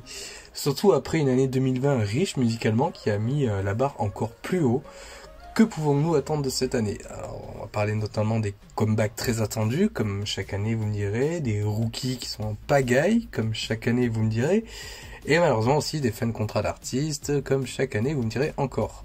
Donc on va revenir sur certains points que nous avons abordés déjà dans la partie actualité, mais aussi ce qu'on a dit un peu dans le précédent podcast, ou même encore avant. Donc voilà, on va pouvoir développer ici un peu plus d'un point de vue musical, aussi un peu plus des artistes. Donc il n'y a pas vraiment d'introduction, là ça va être plus une discussion tranquille, avec quelques petites parties justement que je vais amener. Et pour commencer, j'ai envie de parler d'un sentiment commun que l'on partage toi et moi, Julien. En ce début d'année, on se fait un peu chier en K-pop, non? Oui. Non, c'est vrai qu'on s'emmerde un peu. Les groupes qu'on attend, ils délivrent de la qualité, mais ils ne surpassent pas ce qu'ils ont fait par le passé. Du coup, ça donne un peu une impression. C'est vrai que quand on est fan de K-pop, on attend toujours plus. On veut toujours que les artistes fassent mieux, qu'ils sortent un bop encore plus ouf, un MV encore plus ouf. Et c'est vrai que objectivement, c'est pas tout le temps possible. Oui. Mais là, c'est vraiment quasiment unanimement tous les groupes qui ont sorti un titre n'ont pas fait mieux qu'avant en fait, tout simplement. Peut-être Cherry Bullet avec Love So Sweet qui a fait leur meilleur titre, je pense que c'est peut-être leur meilleure chanson, et en même temps c'est pas une chanson qui pète de ouf, tu vois ce que je veux dire? Elle est très très très bonne, mais elle a pas ce côté putain bop de ouf sur lequel tu vas danser en boîte, ou tu vois, moi quand je l'écoute Love So Sweet c'est plus un truc que je chante, que je fredonne, mais c'est vrai que je me lève pas pour danser, c'est pas un Mira, tu vois, c'est pas Mira de Stray Kids, c'est pas putain mais il y a tellement de trucs. Enfin, il manque un truc, tu vois, et c'est vrai qu'on se fait un peu chier. Le seul truc qui, moi, me réveille un peu, enfin, qui m'a un peu réveillé plutôt, c'est Kiana avec I'm Not Cool, mais j'ai l'impression que c'était un peu genre le regain d'intérêt, mais je sais pas, 2 heures après, j'étais de nouveau blasé, parce que finalement, j'avais qu'un son, tu vois, à faire tourner. Ouais. Genre, alors que quand on a 3-4 que tu peux enchaîner, qui sont un peu les bobs de l'année, quoi. Après, on est qu'en mars, mais ça fait déjà. Attends, je sais pas compter, 3, 6, 9, 12. Ça fait un quart de l'année, quoi. Je me dis, on a un quart de l'année et il s'est rien passé, quoi. Je me dis, putain, il reste que 3 quarts finalement. Est-ce que le prochain quart sera aussi mou du cul, quoi. Bah c'est ça, tu vois, je me dis la même question, il est où ce méga Bob quoi? Enfin, je sais pas, quand tu prends l'année dernière, bon, j'ai un peu oublié tu vois les dates de sortie, mais déjà à ce moment-là de l'année, t'as Dun Dun de Everglow qui était sorti. Il y a eu, bon, je sais pas après si c'était dans tes goûts, mais il y a Answer aussi de 80s, il y a vraiment, voilà, on avait un truc et surtout, moi je me dis, il est où mon Nounou Nana de cette année quoi? Parce que vraiment, enfin, même si Nounou Nana a pas fini première de mon top 2020, c'est quand même ma claque de l'année. C'est vraiment, c'est cette chanson, tu vois, où je me dis, oh, putain, ça c'est de la K-pop, ça c'est la K-pop que j'aime, tu vois, ce son, tu vois, c'est ce que j'attends en fait depuis très longtemps, quoi. Ce que en fait j'attends toujours, tu vois, dans la K-pop, c'est ce type de chanson. Et bon, c'est peut-être que j'ai un peu trop d'attentes aujourd'hui et j'ai envie d'avoir ce Nounou Nana 2.0. Donc ouais, il y a ça qui joue derrière. Mais moi, je me rappelle l'année dernière, tu vois, justement à cette période, enfin plus du côté plus février, on va dire. On va dire ouais, fin janvier, mi-février, tout ça. C'était un peu creux quand même. Je m'étais un peu fait chier aussi à cette période-là, donc je sais pas, est-ce que ça y joue justement le début d'année? Parce que déjà on voit que la fin d'année c'est beaucoup plus calme, donc ça revient un petit peu en janvier, et puis il y a encore de nouveau quelque chose de creux. Et je trouve que c'était un peu copié-collé par rapport à l'année dernière. À partir de mi-janvier jusque là, début mars, voilà, il y a pas un truc qui explose quoi. Donc je sais pas, est-ce qu'il y a un truc dans cette période qui fait que Après, faut pas oublier que l'année dernière, donc en début d'année 2020, on avait quand même Psycho qui était sorti en fin d'année 2019. ouais, Donc c'est-à-dire que déjà au mois de janvier, on était un peu à dompe sur Psycho. Pour les fans de boy group, je pense qu'on avait 80s avec Answer, je pense, qui était sorti. Enfin, je voudrais pas dire de attends. conneries. On a... Oui. Oui, c'est ça, pardon. Quoi Excuse-moi. Oui. On avait Very Very avec Layback, qui était moi une chanson que j'avais bien aimée, qui était pas incroyable non plus, mais ça ajoutait quand même un petit son sympa, quoi. Qu'est-ce qu'on avait eu d'autre? Alors il me semble aussi, si je dis pas de bêtises, on avait eu Apple de G-Friend, parce qu'il y avait l'album Labyrinth qui était sorti, et du coup c'était... Voilà, voilà, on avait eu Dun Dun en février. Donc là on est juste au mois de février. On avait eu So What de Luna. Ouais, aussi, Enfin, c'est il y vrai. avait quand même des trucs, tu vois. Ouais. Red Moon de Card. Quoi d'autre? On avait l'album Bloomies d'Izone qui était sorti. Aussi une dystopia de Tree of Language avec Dreamcatcher. Je sais plus quelle était la title track, mais ça devait être Scream, je crois, ou Boca. Non, Scream. Je sais pas trop Dreamcatcher à l'époque. Map of the Soul 7 de BTS qui était sorti le 21 février l'année Ah oui, dernière. Enfin, je veux dire. Black Swan, Ouais, on Black dirait. Swan, ouais. Ouais, on dirait pas, ouais. On avait quand même des gros trucs. Et donc là, au mois de mars, enfin, on avait aussi eu, du coup, tu l'as dit, Nono Nana de Signature, Ouais. Neozone de NCT 127, It's Me de ITZY le 9 mars. Donc là, c'est parce que j'ai la liste devant moi, mais du coup, on avait quand même eu déjà Oui, pas mal de bugs ouais. sur lesquels bouger ses fesses, quoi. C'est vrai que là, enfin, disons que ouais, quand je disais copier-coller, c'est dans le sens où c'était, tu vois, genre de mi-janvier à mi-février, tu vois, on va dire, enfin, cette période-là, début de l'année vraiment, c'est juste que cette année, ça s'éternise un petit peu plus. On va pas dire qu'il y a rien, parce que ce serait mentir, Oui, c'est pas vrai. non, c'est pas vrai. Mais effectivement, moi, il n'y a rien qui m'excite en ce moment et qui me donne envie de bouger mon cul. Il y a quand même des sons qui sont cool, et de toute façon, c'est pas parce qu'il se passerait en 2021 que je peux pas réécouter les chansons de 2020, de 2019, de 2018, etc., que j'adore. Ouais. Mais c'est vrai que t'as la dalle de trucs, quoi. Voilà, Ben, effectivement. Mais tu vois, moi, si je regarde là, par exemple, je regarde mon top 10 2021 pour l'instant. J'ai Cherry Bullet et Yua du coup en première position. J'ai Hyuna aussi qui arrive derrière. Mais sinon, après, c'est Quad, Dreamcatcher, Tribe. Il y a aussi, enfin, il y a 3 chansons de Quad. Il y en a une autre de Hyuna, il y a Tribe et voilà, Dreamcatcher. Donc, tu vois, au final, ça, c'est pas hyper varié, quoi. Tu vois, c'est un peu les mêmes artistes qui reviennent. Donc avant de parler des piliers de la K-pop, on va aussi parler des rookies. Donc ceux qui ont fait 2020 déjà, et un peu nos pronostics pour cette année à venir, mais aussi toute la relève qui se bouscule là dès ce début d'année, et en gros, qui va percer en 2021. D'abord moi. Donc, alors pour moi, qui va percer? Alors déjà, bon, je pense que je dois parler d'un groupe qui est sur toutes les langues et tout, et je me pose quand même beaucoup de questions encore moi sur ce groupe-là, sur cette hype, c'est Weekly. Donc il est très apprécié comme groupe, on en parle beaucoup. Je dis pas que c'est mauvais ce qui se passe musicalement avec elle, c'est juste que moi ça m'attrape pas du tout, c'est très quelconque pour moi. C'est très entendu, c'est bien après, c'est sympa, mais j'arrive vraiment pas à accrocher. Leur premier mini-album, il y a quelques, surtout dans les B-sides, il y avait des B-sides que j'aimais beaucoup, mais après par la suite, j'étais là, ouais, j'ai l'impression que c'est un peu la même chose, quoi. Là, ça fait trois comebacks et j'ai un peu l'impression d'entendre toujours la même chose. Donc bon, après, il y a un public derrière et je pense que c'est pas ça qui va, c'est pas parce que moi, du coup, je suis pas fan que ça a pas marché. Non, je pense vraiment que ça a marché, Weekly. Signature. Bon, ça, c'est mon groupe de l'année dernière, hein, je le disais, je l'ai déjà dit plusieurs fois. Signature, je pense que elles vont, ça va cartonner. Là, bon, on n'en entend pas trop parler pour l'instant. Je pense petite pause après la sortie de l'EP, mais je pense que quand elles vont revenir, ça va faire du bruit. J'y crois. J'ai envie d'y croire, mais j'y crois. Il y a la recette chez Signature. On a vu déjà avec ces trois débuts les différents genres qu'elles peuvent aborder et que ça leur va bien. Il y a aussi des bons sons, je trouve, derrière, qui sont très solides. Ensuite, bon, Espa, j'ai pas trop envie de dire Espa, même s'il y a encore des attentes derrière, mais Espa, ça va marcher. Enfin, voilà, on en a déjà parlé, il y a un côté évidence un peu derrière avec la marque SM Entertainment. Donc voilà, ça c'est un peu sur mes groupes de l'année dernière. Bon, il y a Secret Number aussi, voilà, dont on en parle beaucoup. Pour moi, voilà, je compte, c'est surtout Signature que je vais regarder, même si ceux-là, ça me fait aucun doute. Et là, des nouveaux, en gros, qui sont sortis là en 2021.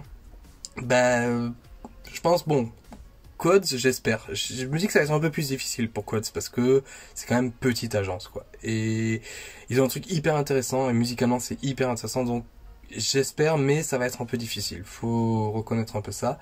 Tribe, bon, c'est Universal, quoi, Tribe, donc Tribe, ça va... tant qu'ils aligneront la thune, ça va marcher. Et puis c'est bon, le résultat est là. Et ensuite, il y a Pixie aussi qui j'ai bien aimé pour l'instant. Il y a juste un son qui est sorti. J'attends d'en découvrir un peu plus. Je pense à un truc où derrière ils ont mis le paquet, donc ça va pas rester discret. Enfin, ils ont pas intérêt parce que là, je pense que derrière le concept qu'ils ont posé, ça peut amener à une grosse perte d'argent. Donc ils ont intérêt à continuer avec ce groupe. J'ai envie d'y croire, voilà. À Pixie, et ensuite dans les autres nouveautés qu'on a, Purple Kiss, bon c'est pas trop mon style, mais je pense que ça va marcher parce que il y a le côté un peu influence, tu vois, Dreamcatcher musicalement, hein, dans les premiers débuts qu'on a eu, qui a plu. Donc voilà, c'est encore très public de niche, c'est une niche en gros ce style musical dans la K-pop, et c'est ça qui peut les démarquer. Donc voilà, pour moi c'est bon, c'est vrai que je cite pas de groupe masculin parce que je sais pas trop. Il y a P1 Harmony que j'avais beaucoup aimé, ou P1 Harmony ou Philharmony, je sais pas comment on le prononce, que j'avais beaucoup aimé l'année dernière, mais c'est vrai qu'on n'en entend pas parler là en ce moment, et eux j'ai vraiment aimé, j'espère que ça va cartonner.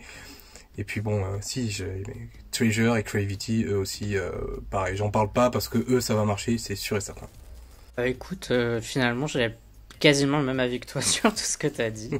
Weekly, je pense que ça va marcher parce qu'elles sont push de ouf par Mnet. Mais effectivement, il n'y a pas un son là où je me suis dit, waouh, putain, ça a l'air super bien, tu vois. Genre, effectivement, c'est bien, mais sans plus. Mais je pense que ça va finir par marcher. Je pense que ça va peut être des petites G-Friend, tu vois, dans le futur, quoi. Genre un peu cute au début, mais pas trop, un peu dynamique. Et puis finalement, qui vont avoir quand même un petit succès. Signature, alors par contre, j'y crois pas autant que toi. Je pense que c'est tellement difficile d'être un girl group que je sais pas. Moi, je trouve vraiment qu'il y a la qualité, qu'il y a les sons, etc. Maintenant, c'est pas ça qui fait tenir un groupe, quoi. Parfois, t'as beau avoir des super sons, si t'arrives pas à capter le public coréen, t'as pas beaucoup de survie, quoi. Donc c'est un peu triste. Mais bon, je sais pas.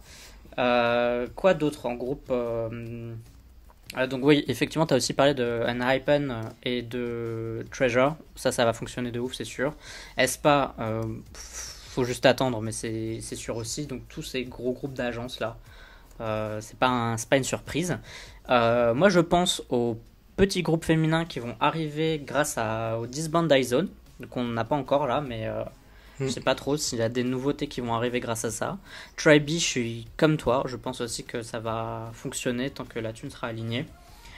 Qu'est-ce qu'il y a d'autre Ouais, je pense que c'est un peu le tout, quoi, finalement. Je sais pas, il y a peut-être un truc auquel je pense pas là, Mais oui, voilà. Après, il y a d'autres groupes qui sont plus trop des rookies, moi, je sais pas si on va en parler après, euh, qu'on espère voir péter ou en tout cas grossir cette année.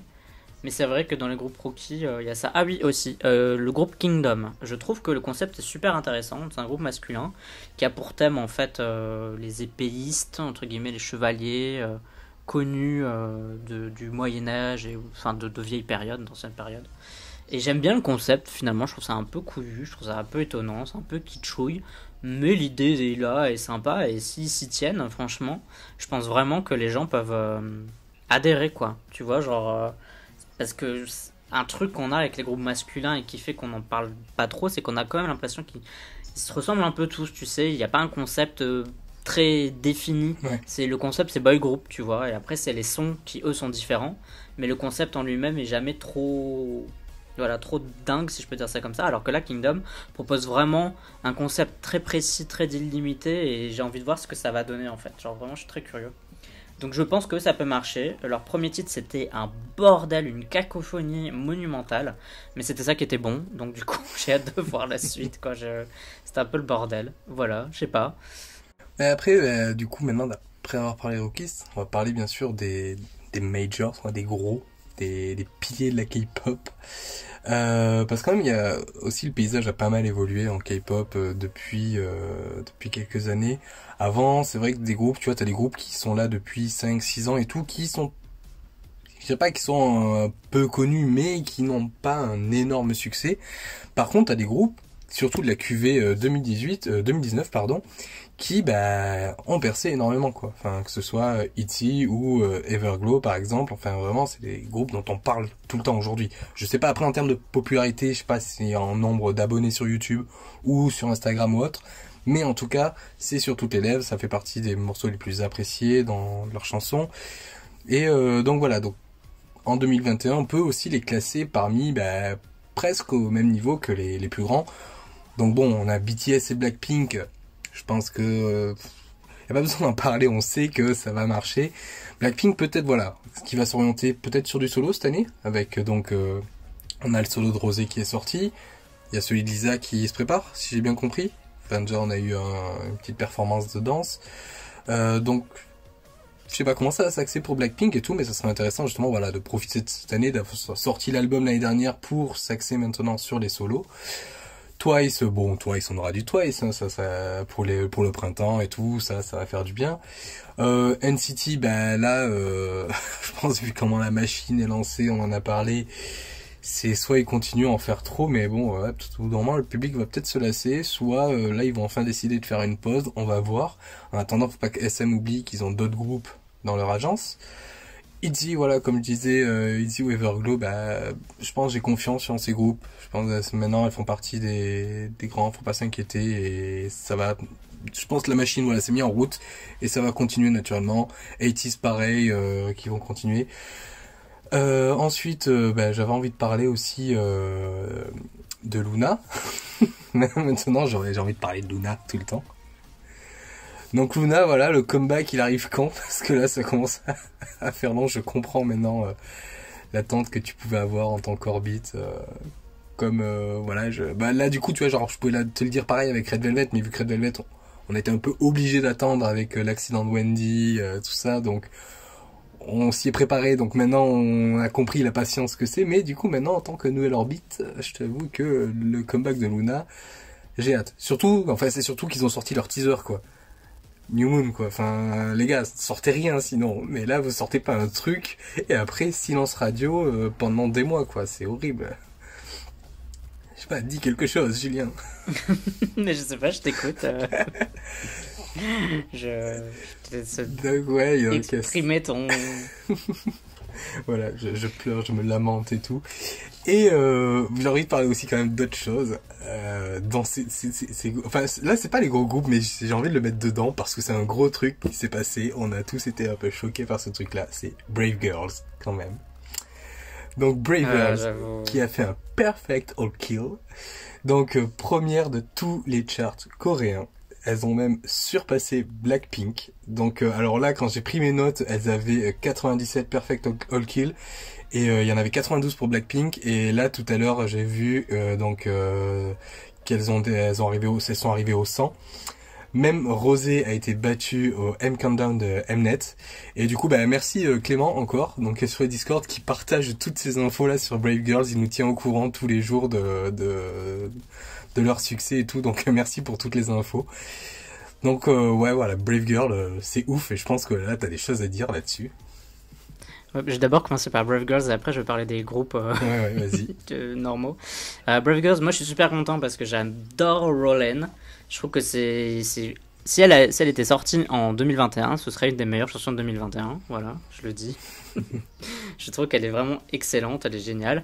Maintenant, effectivement, c'est un truc qui est vieux de 4 ans, on n'avait jamais vu ça. Si EXID c'était un miracle, mais là c'est un mot autre que le miracle. Celle-là, c'est de la magie. Enfin, je sais pas, c'est autre chose. C'est pas possible. On n'a pas vu un titre qui revient 4 ans après, de meufs qui n'ont pas arrêté de flopper, qui avaient quasiment déjà 10 bandes. Ils ont dû recoller le groupe là en 2 semaines. Je suis sûr que les meufs, elles étaient chez elles depuis 3 ans là et elles faisaient plus rien. Enfin, elles avaient sorti un truc l'année dernière, mais tu sentais quand même que c'était la galère. Elles le disent, hein, qu'elles étaient à 2 doigts de 10 bandes. Et là, du coup, effectivement, un truc incroyable qui arrive. Alors effectivement, à la fois, je suis très contente pour elle, et en même temps, je me dis, putain, la pauvre Rosée, j'ai un peu mal au cœur pour elle, qui avait une chanson un peu cool et tout. Et en même temps, je me dis, ça veut dire que tout peut arriver. Et moi, j'aime bien ce petit un peu symbole d'espoir, tu sais, on te dire, putain, tout peut arriver, c'est ça qui est cool, c'est ça qui est... je sais pas, j'aime bien. Et je sais pas quoi dire d'autre. Alors j'espère que la folie Brave Girls sera finie quand Luna va faire son comeback. Ouais. C'est ça, j'aimerais bien que Luna obtienne une première place et tout, parce que là franchement sortir un comeback maintenant c'est pas très, voilà, c'est pas fou. Mais voilà, je sais pas quoi dire d'autre à part ça. Maintenant j'ai hâte de voir s'ils vont réussir à transformer l'essai, parce que avec EXID c'est qu'elles avaient déjà des titres qui étaient sympas mais qui fonctionnaient pas. Là, Brave Girls, elles sont pas connues pour leur bon son, etc. Maintenant, est-ce que le fait qu'elles aient plein de sous, ça va donner envie à l'agence d'aller voir des compositeurs solides, des réalisateurs solides, parce qu'avec l'argent, finalement, tu fais un peu tout. Donc, j'attends de voir. Pour les groupes qui vont faire 2021, effectivement, je pense que Dreamcatcher va refaire un comeback. Je pense que si elles ont fait... sortir un MV aussitôt dans l'année, c'est pour s'assurer 2-3 comebacks dans l'année et donc de faire du bruit. On attend toujours Luna, donc j'espère que ça va arriver. Mois d'avril, mois de mai, histoire qu'on ait un second comeback fin d'année, mais là ça m'étonnerait qu'on ait 3 comebacks, ça commence à faire tard. Mais je pense que effectivement, avec le fait que Chou commence à être populaire un peu partout, que le groupe commence à se faire un nom, des gros artistes comme Sunmi qui citent le groupe, ou Yubin qui cite le groupe, toutes les deux de Wonder Girls, je me dis, allez, moi j'y crois dans ce groupe, tu vois, depuis le début je me suis dit ce groupe il a trop de potentiel pour... voilà, et j'ai tellement cru que effectivement ça s'est plus ou moins... fait, parce que sinon elles auraient floppé depuis longtemps, quoi. Donc c'est qu'effectivement il se passe quelque chose, mais je me dis faut qu'elles sortent un titre qui soit encore plus puissant. Je pense qu'elles n'ont pas encore sorti le titre de leur carrière, donc j'espère que ça va vite arriver, même si c'est pas celui qui arrive, ce soit celui d'après. Mais j'espère que 2021 ça va être le moment où les gens vont se dire putain, ce groupe il a un concept de malade, que les gens vont se rendre compte que c'est pas que du fric, qu'il y a un peu de l'artistique, qu'il y a de la réflexion, et qu'il y a quelque chose de très touchant et de très humain dans ce groupe, finalement, que moi je vois en tout cas. Et j'espère, tout simplement, j'espère que ça va être leur truc. Mais je pense que de toute manière, elles peuvent aller que vers le mieux, quoi. Les gens adorent les histoires, les gens, tu vois, le concept est là, elles ont le design est là. Après, il y a quand même... Ce qui manque, c'est le tube, quoi. Il y a quand même ce phénomène aussi derrière de masse aussi, tu vois, le fait que... il y a une hype qui s'est générée derrière, il y a cette envie du coup de compassion aussi que tu as, de vouloir aider ce groupe-là. Tu vois que le truc marche, et du coup tu as envie d'aider à ce que ça... de mettre un peu ta pierre à l'édifice, et de se dire que là on pourrait faire un truc ouf avec ce groupe. Et j'ai envie d'y participer. Et donc il y a plein de personnes qui pensent la même chose, et c'est ça aussi qui permet, je pense que là, qui a permis à Brave Girls de se hisser, quoi. Et il y a cet effet masse-là, et on voit que c'était présent quand même dans la K-pop. C'est ça aussi qui fait le succès des chansons, c'est comment les gens vont se mobiliser pour, je sais pas, soit pour, enfin plus pour les intérêts du groupe en fait, de satisfaire le groupe. Et tu le vois notamment un peu avec la bataille entre guillemets entre BTS et Blackpink. C'est un peu ça, tu vois. Et d'ailleurs, enfin, je sais pas si tu veux y répondre là maintenant ou après, mais du coup il y a cette question qui me brûle un peu les lèvres depuis un petit moment, c'est de me dire, est-ce que par exemple, voilà, le succès de Dynamite de BTS, il est pas dû au succès de How You Like That de Blackpink? Parce que How You Like That a battu les records sur YouTube, donc les ARMY se sont dit, il faut qu'avec BTS, on batte les records sur YouTube, donc on va streamer à mort pour que derrière ça puisse fonctionner. Et c'est cette mobilisation-là, c'est un peu le même type qui s'est passé du coup avec Brave Girls. Donc derrière, donc je pense que oui, derrière, le fait d'aimer la chanson, que la chanson est bien, mais du coup, est-ce qu'il n'y a pas aussi ce sentiment de compassion, de vouloir amener Mais je pense que c'est pour ça que Brave Girls fonctionne et aussi que Luna peut fonctionner parce qu'on est quand même un peu comme Dreamcatcher finalement, parce que Luna et Dreamcatcher sont très similaires sur plein de points. C'est des groupes qui démarrent de nulle part en fait, qui démarrent d'agences qui n'ont pas, alors qui ont peut-être de l'argent, ça c'est quand même un truc à part, mais ce qui veut dire qu'ils n'ont pas les contacts dans l'industrie, qu'ils n'ont pas le nom et qu'ils doivent tout créer de eux-mêmes quoi. Et c'est des agences qui créent ça avec généralement un seul groupe, genre la Blockberry Creative n'a qu'un seul artiste, c'est Luna, ils ont rien d'autre. Et je pense qu'à ce truc aussi, on se dit putain, ce petit building perdu en plein milieu de Séoul qui sort un projet aussi ouf, dantesque, il y a un petit côté putain, genre pourquoi c'est pas la SM qui fait ça quoi. Genre la SM vous pouvez le faire, ça pourrait être incroyable, mais vous le faites pas. Et c'est une autre petite agence qui se bouge le cul et qui réussit à proposer un truc ouf. Tu vois, c'est ça un peu l'idée, c'est vraiment il y a ce côté là quoi où les gens se disent bah, on a envie de participer effectivement à l'engouement du truc quoi. On a envie de récompenser des gens qui restent pas sur leurs acquis et qui proposent des concepts qui voilà, qui pètent quoi. Et je pense qu'il y a ça un peu avec Luna. Alors effectivement, je pense que si tu fais écouter que les sons à quelqu'un, les gens vont dire ok, il y a des bons sons mais il y a rien d'incroyable, ce qui est effectivement vrai. Mais comme toi maintenant tu dois le ressentir, une fois que t'es dedans, t'as l'impression que tout est tellement magique, tu vois, que tout est tellement bien fait, je sais pas quoi, que même les titres que t'aimes pas trop, tu sens un peu de cette magie quoi, cette poudre de perlimpinpin sur chaque titre, et à chaque fois que t'écoutes t'es en mode putain c'est trop bien en fait, tu vois, genre c'est comme de la drogue quoi, genre, tu te voiles la face mais et ça fait du bien. C'est ce que tu dis, tu vois, mais disons que t'es un peu plus, comment dire, j'ai le mot sur le bout de la langue, t'es un peu plus tolérant, oui. Quand tu t'étais dans ce truc-là, ce côté magique, comme tu dis, comme moi avec Luna, tu vois, au début, il y a des chansons, tu vois, je sais que j'écoutais, je suis passé à côté, et maintenant, de m'intéresser au groupe, je suis beaucoup plus tolérant musicalement, au niveau des genres, mais aussi à prendre plus le temps de découvrir. Au final, je me suis dit, tu vois, je l'ai vu, je me suis dit, mais waouh, mais en fait, c'est trop bien, en fait, j'adore, tu vois, New de Yves, tu vois, c'est le meilleur exemple.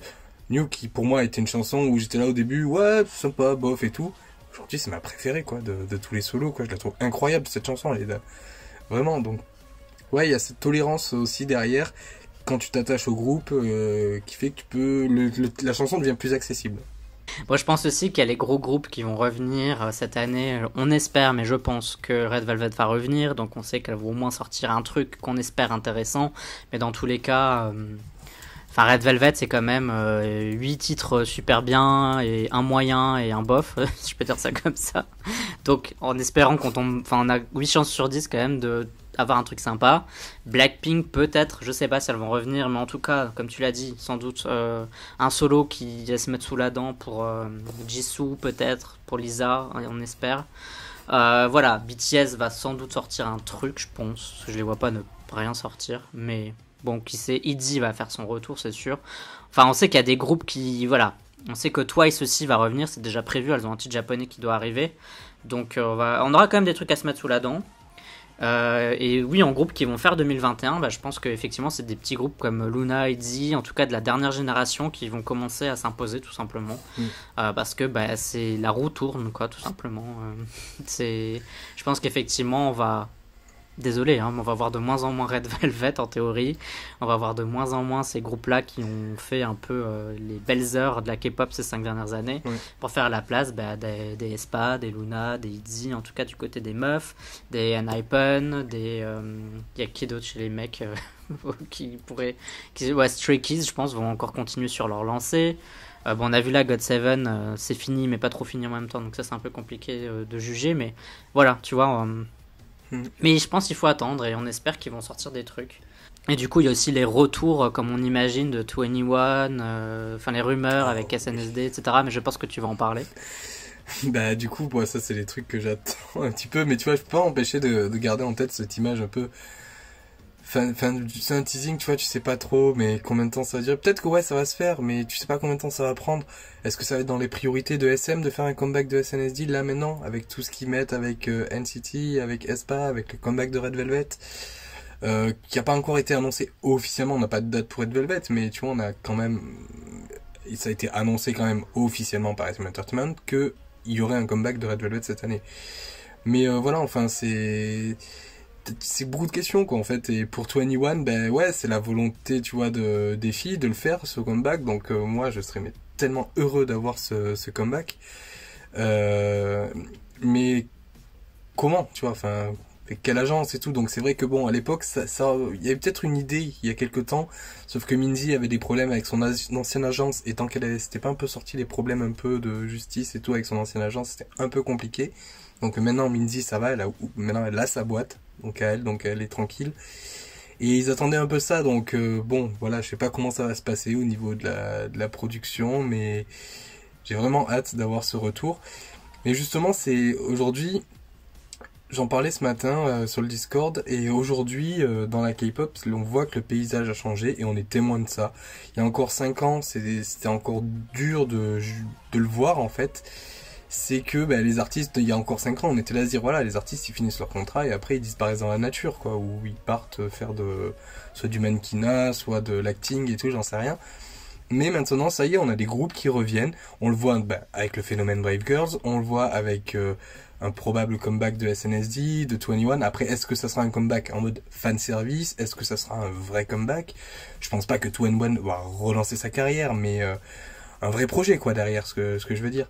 Donc voilà, on est en train de vivre ça, donc on voit que la K-pop, c'est quelque chose d'ancré, c'est quelque chose qui est vraiment présent, c'est pas quelque chose d'éphémère comme beaucoup ont pu le penser au début, des non-initiés. Bien sûr. Et on savait pas trop comment ça allait évoluer, faut dire ce qui est. Nous on était là à vivre la K-pop, tu la vis sur le moment, tu penses pas trop à l'avenir. Et là aujourd'hui on est en train de voir vraiment, d'avoir des preuves concrètes que c'est quelque chose qui est là, qui est présent et qui va durer. Ça va évoluer, ça va changer, mais la K-pop aura sa place comme du rock, comme du rap. Ça en prend en tant qu'industrie, hein, je parle, pas en tant que genre et tout. Donc ouais, voilà. Non, mais je pense que aussi un truc qui rejoint ce que tu dis, c'est effectivement avant, quand on avait un membre qui était plus dans l'agence, ça paraissait impossible que ce membre vienne dans le groupe ou fasse des, tu vois, comme faire des promotions en fait, tu vois ce que je veux dire, genre voilà c'est fini, etc. Mais je trouve qu'on a un peu l'exemple avec des groupes comme iZone qui finalement c'est un groupe qui vient de multiples agences tout simplement, et du coup bah pourquoi pas effectivement les Girl Generation elles sont plus toutes sous la SM, mais qu'est-ce qui pourrait pas les empêcher que pour un titre une agence s'occupe de tout, et je sais pas après comment ça se passe au niveau de l'argent, mais je suppose que s'ils ont réussi à faire ça pour iZone avec toutes les trainees, pourquoi pas utiliser un système similaire avec d'autres groupes en fait, tu vois, qui finalement disbandent entre guillemets, mais pourraient revenir une fois tous les 2 ans, une fois tous les ans, faire leur petite popote quoi, tu vois. Donc moi je pense que c'est pour ça que comme tu dis, ce qui était compliqué avec Minzy, je me dis mais voilà, Minzy maintenant elle a son agence, je sais pas si elle est toujours sous la YG, j'en ai aucune idée. Non, non. Mais je veux dire, tu vois, il y a moyen de les réunir en fait pour un titre et dire bah vous voulez pas enregistrer sous cette agence là.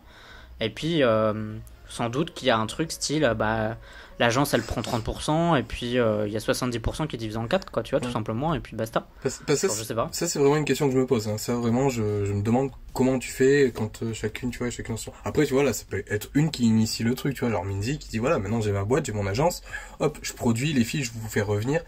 Par contre, vu que 21, ça appartient à YG, le nom, du coup, est-ce que tu peux revenir sous l'appellation 21? Parce que bon... Est-ce que tu peux le faire, mais du coup YG va toucher quelque chose? Est-ce que YG ne va pas empêcher le projet, tu vois? Donc qu'est-ce qui est le plus simple? Est-ce que ça va être voilà, un autre nom sous un autre nom? J'en sais rien. C'est des vraies questions que je me pose vraiment. Donc bah du coup je voulais finir un peu sur un peu parler un peu des disbands, du coup des fins de contrat. C'est vrai qu'on en a déjà un peu parlé avant, soit dans des précédents podcasts, que ce soit IZ*ONE, que ce soit Red Velvet, que ce soit Mamamoo, CLC. Donc bon, après voilà, je sais pas, on va pas peut-être pas s'étaler là-dessus parce qu'on en a déjà un peu évoqué à chaque fois en actu. C'est vrai que CLC, bon bah là ça pue carrément un peu plus, hein, avec le départ officiel de Elki, Sorn là qui va commencer un solo. D'ailleurs, rien que la pochette, toi, ça t'a un peu Ils sont en train ils sont en train de placer leur pion là. Ah non, mais ce truc noir et blanc. Alors je sais pas, hein, ça se tombe, ça va être qui a rien à voir. Mais me dis pas que tu vas me sortir un bop EDM alors que t'es dans une forêt en noir et blanc avec un chapeau de hippie là, de chanteuse folk. Franchement, me dis pas que, enfin, ça va être une espèce de, ça va être un copycat de Taylor Swift là, les 2 albums là qu'elle est sorti, un peu folk ou je sais pas quoi avec des bruits de rivière là. Bon, bref. Tant mieux si c'est son délire, c'est ce qu'elle a envie de faire et tout, et ça semble que ce serait une très bonne chanson. Mais ouais. C'est vrai. Genre, tu vois, là on attend des gros bops qui te défoncent la tête, quand on n'attend pas des petits trucs à la guitare. Donc, effectivement, je suis un peu pas saoulé, mais je me dis, bon, ben ce sera pas Sorn, quoi, genre, ce sera quelqu'un d'autre. Mais bon, je dis ça, peut-être ce sera génial. Hein. Moi, du coup, bon, c'est vrai que je suis pas très objectif, vu que c'est ma baillasse, Sorn. Je me dis, bon, je l'attends. Avec impatience, mais ouais, ça vous, ouais, quand j'ai vu le cover, j'ai fait ok, petit truc un peu rock folk, j'en sais rien, on va voir. Sinon voilà, pour tout ce qui est les disbands, fin de contrat, de toute façon voilà, il n'y a pas grand chose à dire, hormis on va voir ce qui va se passer. Red Velvet, voilà, ça a été annoncé par RSM, normalement ça a été annoncé qu'elles étaient au studio d'enregistrement, à voir quand c'est qu'elles vont sortir. Du coup ça serait bien parce qu'on sait jamais. Même si c'est leur dernier album, on n'en sait rien, vu qu'il y a la fin de contrat cette année. J'aimerais bien les voir finir. Enfin non, attention, faites pas dire ce que j'ai pas dit, j'aimerais pas les voir finir, mais si elles venaient à finir cette année, j'aimerais bien les voir finir comme elles ont commencé, c'est-à-dire avec un summer song, un summer album, vraiment. Ça ferait un peu la boucle bouclée, et c'est un peu les queens de l'été, quoi. Après 6 stars, maintenant pour moi c'est Red Velvet, et je pense objectivement Red Velvet c'est ça, leur étiquette aussi. Donc ouais, j'ai hâte. Je sais pas quand c'est que ça va sortir, mais même si je suis pas j'ai appris la patience avec Red Velvet, j'en ai marre d'attendre. Bref, Ice One, je pense qu'on en a assez parlé. Bon, on parlera après le reste. 2021 parlera tout seul, mieux qu'à notre place du coup. Écoute, franchement, sur ce point-là, de toute manière, on est sur la même longueur d'onde, que ce soit les disbands, etc. Donc, effectivement, c'était sympa de discuter un peu comme ça de nos aspirations, de ce qu'on a envie de voir pour 2021. Et on espère qu'on fera un futur podcast où on se dira, putain, on avait peur, mais finalement, on s'est bien trompé. On a eu plein de bobs qui nous ont démonté la tête. Je sais pas, d'ici le mois de... je sais pas, novembre, décembre, quand on pourra parler de 2021. On croise les doigts. Du coup, dites-nous ce que vous en pensez de 2021 en ce moment. Si vous trouvez quand même qu'il y a quand même des super bobs, si vous n'êtes pas si déçus que ça, ou si si vous trouvez pas que ce soit si mou, et dites-nous quel titre et quelles sont vos attentes sur 2021 et quels sont les groupes que vous pensez qui exploseront ou voilà, que vous surveillez, quoi. Donc ça m'intéresse un peu qu'on compare. Donc c'est fini pour notre petit discussion, débat / de l'épisode. Et on va parler du top 5.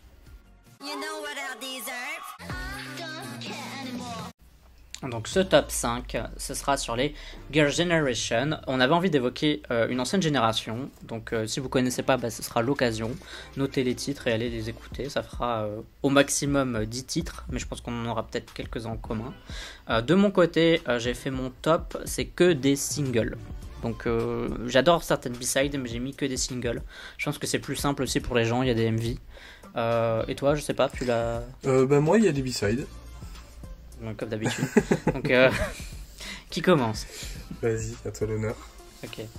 Alors, en 5e position, c'est un titre japonais et c'est Flower Power. J'adore ce titre, il est hyper martial, il est incroyable. Il y a une grosse ligne électro qui défonce les oreilles. J'adore cette chanson. C'est un peu cacophonique, ça n'a pas très très bien vieilli, mais je trouve que c'est très efficace. Et c'est pas une chanson facile d'accès, il faut peut-être l'écouter 2-3 fois. Faut pas spécialement regarder le clip parce que le clip est un peu kitsch, mais la chanson est quand même giga efficace et c'est une valeur sûre de Girl Generation. De toute façon, Girl Generation et les albums japonais, allez les écouter, ils sont 1000 fois meilleurs je trouve que les albums coréens. Il y a que des bops. Mais je suis d'accord avec toi d'ailleurs pour revenir sur ça. C'est vrai que je connais pas encore trop les albums japonais parce qu'ils sont un peu difficiles d'accès, parce que sur Spotify par exemple ils y sont pas. Donc c'est vrai que c'est plus sur YouTube, et bon, c'est un peu plus galère pour y penser, mais c'est toi qui m'as fait découvrir du coup vraiment le Japanese side de Girls' Generation, c'est vraiment excellent. Et celle-là du coup justement n'est pas dans mon top, mais franchement ça fait partie vraiment de mes coups de cœur aussi, ça. Mais du coup moi mon numéro 5 c'est Talk Talk, mais la version de l'album I Got a Boy. Donc il y a un nom coréen, mais je lis pas le coréen, donc j'ai que le titre anglais. Et Talk Talk, déjà c'est la deuxième chanson de Girls' Generation que j'ai découverte.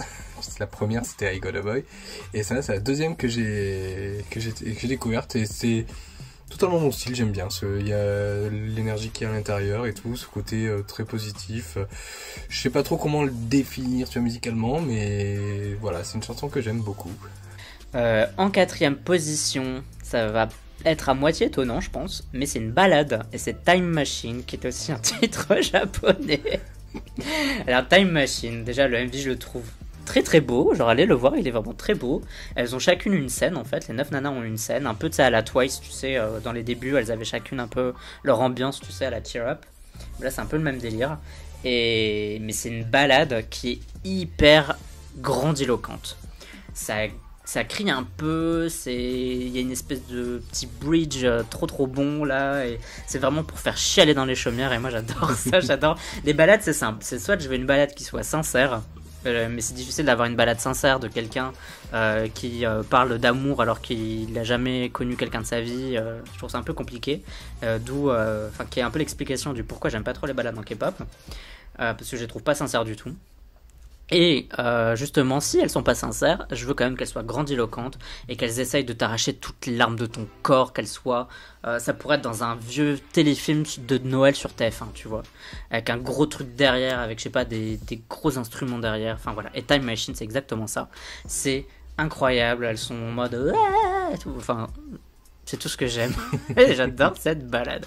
Je trouve qu'elle est aussi craignos qu'elle est géniale. Et je trouve que, parlant de refrain, c'est un très bon refrain, Time Machine. Donc voilà, c'était mon quatrième. Mon quatrième, j'ai mis Holiday. De toute façon, cet album, j'adore cet album. Enfin, je vais voir, ça sera pas très diversifié. Il y a quasiment que 2 albums sur ce top 5. Mais déjà, Holiday, rien que le début, la petite musique. Bref, rien que ça, quand j'ai entendu ça, ça m'a chopé, j'étais ok, j'adore. Puis voilà, c'est un très bon summer song et tout, que j'aime beaucoup. Enfin, moi, c'est vrai que je suis très très summer song. Je crois que ça fait partie dans les concepts musicaux de K-pop, ceux dont je raffole le plus. Et je trouve que la recette marche très bien dans celui-là. C'est vrai qu'après aussi, Girls' Generation, même si j'ai découvert à mes débuts de la K-pop, j'ai vraiment plus écouté plus tardivement. Donc tout ce qui est un peu avant, tu vois, c'est pas trop ma tasse de thé, musicalement parlant on va dire, et ce qui est plus récent, c'est plus dans mes goûts. Et Holiday, voilà, ça rentre totalement dans les summer songs que j'adore et tout, parce qu'il y a aussi derrière une petite vibe plus, plus récente, qui se détache un peu de ce qu'elles ont fait avant, je trouve. Voilà. Oui. Moi je t'avoue, Holiday, je la trouve bien. Mais je pense qu'il y a mieux, quoi. Genre vraiment, elle est pas nulle, hein, mais voilà. En troisième position, Mr. Besta. J'adore cette chanson. Et alors, en plus, c'est leur dernière, je pense, vraie chanson à 9. Donc il y a quand même une place un peu particulière. En plus, ma préférée, c'était Jessica. Donc j'étais trop dégoûté quand elle est partie. Mais Mister, cette chanson, je trouve qu'elle est très bien. Il y a un très bon refrain, il y a des petits hooks super intéressants, et en plus c'est une espèce de... C'est encore un titre un peu grandiloquent en fait finalement, parce que ça commence, j'adore l'espèce de son saturé électro que t'as dès le début. Puis les meufs sont en mode nana, genre elles crient, et à la fin ça gueule en fait, genre t'écoutes la fin le tout dernier refrain de Mister, t'en as une qui fait ouais, et puis c'est fini, t'en as une qui fait ouais, comme ça, et c'est ça jusqu'au bout, et c'est trop bien. Je trouve que c'est grotesque quoi, mais c'est pour ça que c'est bien. C'est genre vraiment c'est des chanteuses, faut qu'elles chantent quoi, tu vois, donc elles chantent. Elles font des adlibs et tout. J'adore Mister. Bon, le clip par contre est un peu moche, mais c'est pas grave. En troisième position, j'ai mis Catch Me If You Can. Alors, bon, on va pas parler du clip, hein. Le clip costume DDE, tout ça, petit chantier. Ouais. Mais franchement, la chanson, pareil, voilà, ça fait partie aussi de mes débuts de la K-pop, Catch Me If You Can. Et j'aime bien ce côté électro, tout dégueulasse et tout, même si maintenant ça fait un peu vieillot, ça fait un peu has-been. Mais j'aime bien, ça m'enjaille de ouf et tout. Ouais, je trouve que ça va pas si mal vieilli que ça, tu trouves? Bah, pour moi, quand j'entends cet instru électro, ça me fait directement penser à cette époque, quoi. Bah, même limite un peu avant 2010, tu vois. Et c'est ça, tu vois, quand je dis que c'est un peu has-been, quoi. C'est très marqué dans son époque. Et surtout dans la K-pop, quoi. Donc tu sais, quand tu l'écoutes, tu sais, ok, c'est à ce moment-là que c'est sorti. Mais ouais, je sais pas, enfin moi, ça pète et tout, c'est violent et tout. Ouais, c'est bien qu'on en ait plus. Et puis même à la fin, quand t'as les voix et tout, toutes les voix des filles qui sont là avec la musique et tout, bon, je peux pas le chanter là, c'est un peu difficile pour moi de l'expliquer et tout. Mais il y a un truc qui te pousse, qui t'élève et tout derrière, qui te donne envie de lever les bras et tout et danser. Donc voilà, Catch Me If You Can, 3e. Catch Me If You Can, c'est une mention honorable pour moi. Je l'ai pas mise là dans mon top 5, mais j'adore cette chanson. Elle est trop bien. Elles ont trop de bop, les Kardashians, c'est un truc de ouf. Trop bien cette chanson. Et c'est vrai, ça gueule, c'est bruyant. Moi, je trouve que c'est pas si vieilli que ça, mais bon, chacun verra son truc, ouais, voix midi à sa porte.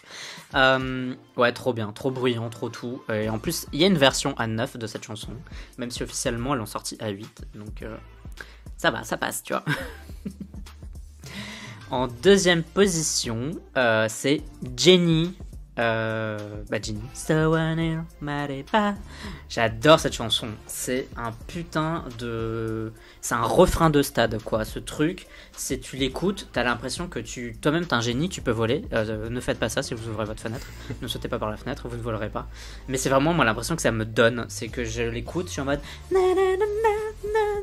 Enfin, tu vois, genre, c'est trop bien, quoi. Il y a une espèce de...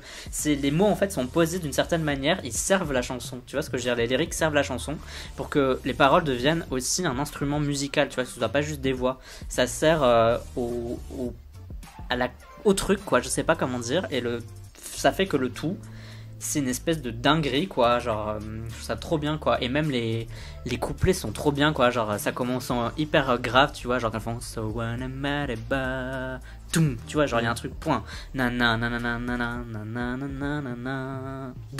Tu vois, genre c'est trop. On te caresse, on te gifle en même temps, mais j'adore cette chanson.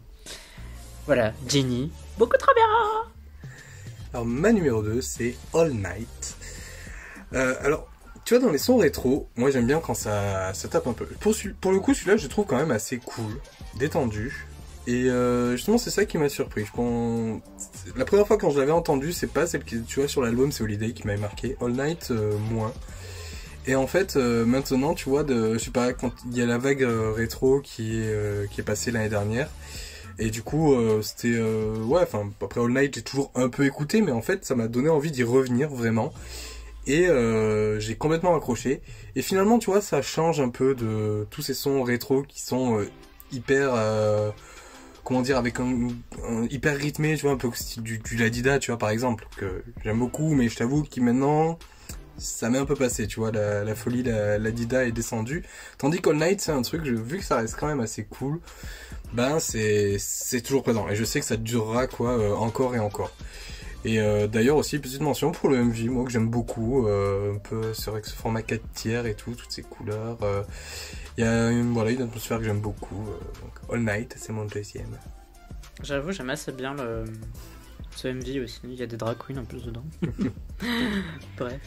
Bah, du coup, on va faire un peu les mentions honorables. Donc moi, dans mes mentions honorables, donc on va pas s'installer, je vais faire un petit listing, donc j'ai mis You Think, qui pareil, You Think aussi fait partie de mes débuts de la K-pop, Mister. Alors là, je vais me faire taper mes Chocolate Love. Je sais que cette chanson on peut lui jeter les tomates dessus, mais j'adore cette chanson. Ça me fait penser à des petits trucs un peu électro R&B de quand j'étais au collège ou au lycée, quoi. Il y a un petit son là, ce petit son robotique qui est hyper agaçant, mais j'adore, voilà. Les voix du refrain et tout. Jennie quand même, parce que Jennie, rien que dès le début, en fait c'est juste le refrain que je l'aime beaucoup, mais je préfère les couplets dans Jennie. Et surtout, Animal. Du coup, je l'ai découverte grâce au Usan Vision, grâce à Alain. Donc, merci Alain de m'avoir fait découvrir cette chanson. Et Animal, c'est vraiment une grosse tuerie. Elle est pas dans mon top 5 parce que voilà, j'ai encore quand même de la découvrir. Tu vois, c'est encore à chaud. Mais franchement, ça fait partie des meilleurs sons de Girls' Generation pour moi. Je suis d'accord avec toi sur Animal, mais moi je veux pas parler de B-side parce que j'en ai quelques-unes de Girls' Generation que j'aimerais bien jouer, donc je veux pas parler de B-side que j'aime bien. Ça devient tabou ce sujet.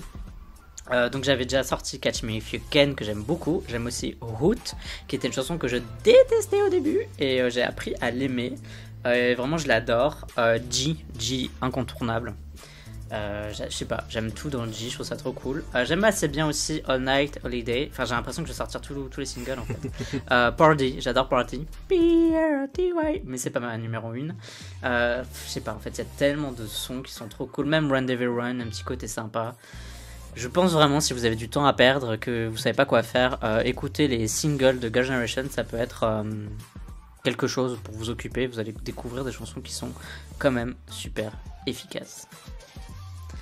Du coup, le numéro 1. Mon numéro 1, c'est Mr. Taxi. Alors cette chanson, elle est un peu vieillotte, elle est un peu incroyable, elle est un peu craignos si je peux dire ça comme ça. Le look en plus il est pas fameux, mais je trouve que c'est hyper efficace, ça s'enchaîne du début à la fin, le refrain est grave efficace, elle répète des trucs en boucle et c'est la chanson de Girls' Generation que j'ai le plus écoutée tout simplement. Je sais pas si aujourd'hui je la mettrai encore première, genre honnêtement tu vois, parce que depuis il y a de l'eau qui a coulé sous les ponts, mais je me dis c'était un peu ma chanson de cœur, c'est la chanson qui m'a fait vraiment m'intéresser à Girls' Generation, que j'ai écoutée en boucle. Je connais la choré par cœur, je sais qui chante à quel moment, voilà, c'est grâce à cette chanson que je connais les membres, leur tête, leur visage, leur voix. Il n'y a pas beaucoup de groupes où je reconnais les voix quand même, et voilà, incroyable quoi, incroyable ce... Mr. Taxi, je saurais pas quoi dire d'autre en fait, c'est juste, je peux comprendre que les gens ne trouvent pas cette chanson géniale parce que c'est vrai que objectivement je pense que c'est peut-être pas la meilleure, mais moi dans mon cœur c'est trop, c'est la number one quoi. Et moi ma numéro 1, bon toi tu t'en doutes, les gens peut-être non, ma numéro 1 c'est I Got a Boy. Et Ça m'étonne pas. Mais I Got a Boy, ouais, c'est déjà ça a été une de mes premières claques musicales parce que ça a été pareil à mes tout débuts de la K-pop. Je crois que ça doit être, sans mentir, je peux compter, je crois que ça doit être la 5e chanson que j'ai découvert en K-pop. Et quand j'ai pris ça dans la gueule, il a fallu que j'écoute, bon bien sûr, plusieurs fois parce que j'étais là, wow, qu'est-ce qui se passe et tout musicalement. Même si c'était bizarre d'arriver à coller dans ma tête vraiment toutes les parties, toutes les diverses parties musicales parce qu'on a plusieurs variations, voilà, on passe par plusieurs genres. Ça a pris du temps, mais j'étais là, mais je sais qu'il se passe quelque chose de fou, quelque chose que j'ai jamais entendu auparavant. Et je pense que c'est vraiment grâce à des chansons comme ça que j'ai aimé la K-pop. Qui est cette originalité-là. Parce que sinon, si ça aurait été... Je sais pas, je serais pas tombé sur des chansons comme ça. Je pense que oui, j'aurais aimé la K-pop, mais j'aurais écouté quelques chansons de temps en temps. Mais en fait, c'est vraiment ce genre de son, j'ai jamais retrouvé ça ailleurs, quoi. Et c'est plutôt vraiment toute la progression qu'il y a. Surtout, t'as plein de petites pépites sonores dedans. T'as l'impression que c'est un peu des easter eggs. Et c'est ça qui est assez fou. Comment ils sont amusés même à composer cette chanson. C'est à la fois très intelligent, mais aussi il y a de l'amusement quoi derrière. Et surtout, voilà, c'est une musique qui derrière, te dit, ça manifeste de la K-pop cette chanson. Autant le MV, mais aussi la musique, ça manifeste de la K-pop. Tu retrouves tout ce que tu entends dans la K-pop dans cette chanson. Et c'était en 2013. Et aujourd'hui, même si dans le genre on peut dire que ouais, bon, il s'est passé il y a de la nouveauté, il s'est passé autre chose musicalement, pour moi, ça le traduit encore. Si tu veux, c'est ce que je fais aujourd'hui quand tu vois, on me dit bah c'est quoi la K-pop et tout, mais bim, je leur mets I Got a Boy dans la gueule aux gens et je leur dis voilà, je leur décompose et tout la chanson, et je leur dis voilà, la K-pop, ça te présente ce que c'est la K-pop. Bah du coup voilà qui conclut notre top 5 sur Girls' Generation. Donnez-nous le vôtre, qu'on compare un peu, est-ce que vous aimez notre top ou pas, ne crache pas trop dessus. Les goûts et les couleurs comme d'habitude. Comme d'habitude vous pouvez nous retrouver tous les deux sur le Discord de la chaîne. Moi de mon côté vous pouvez me retrouver sur Instagram, Facebook, quoi d'autre, j'ai le contrat de Bubble donc où je vends mes petits designs. J'ai une seconde chaîne du coup la Usain TV, vous voulez me voir jouer aux Sims. Et Valentin peut te suivre sur... Bien sûr j'ai pas le temps toujours, alors j'ai créé un Instagram même Luna. pour dire à quel point je suis devenu orbite là. Bon là pour l'instant je suis un peu à court d'idées mais je vais retravailler et tout. Donc voilà, sur Instagram c'est même Luna, alors je sais plus trop comment je l'ai écrit. Mais bref, quand vous irez voir mes abonnements et tout sur J'ai pas le temps, vous trouverez par vous-même. Voilà, partez en expédition pour trouver tout ça. Ah mais oui, il y a ma chaîne Valentin B. Alors pour l'instant il y a pas de nouveau contenu. J'ai fait 4 vidéos là. Ça arrive, c'est juste que voilà, c'est pas mal d'écriture, je vais faire du contenu avec pas mal de recherches et tout, ça me prend du temps et vu qu'il y a plein d'autres choses que je fais à côté, ça me prend beaucoup de temps, mais bon, pour l'instant, je poste un peu au rythme auquel j'ai envie parce que j'ai pas envie de me dire, voilà, je veux faire YouTube, bon, vraiment diriger une chaîne YouTube. Mais donc ça va arriver petit à petit, voilà, j'ai des idées, je les écris et il va falloir après les monter. J'ai pas du tout cité mon compte Twitter aussi, mais bon, je pense que vous êtes au courant que j'ai aussi un compte Twitter, Facebook, Instagram, bref. Bah suivez-nous, s'il vous plaît. Merci de nous avoir écoutés et bah à la prochaine. À plus. Au revoir, bye bye Ciao, bye. ciao.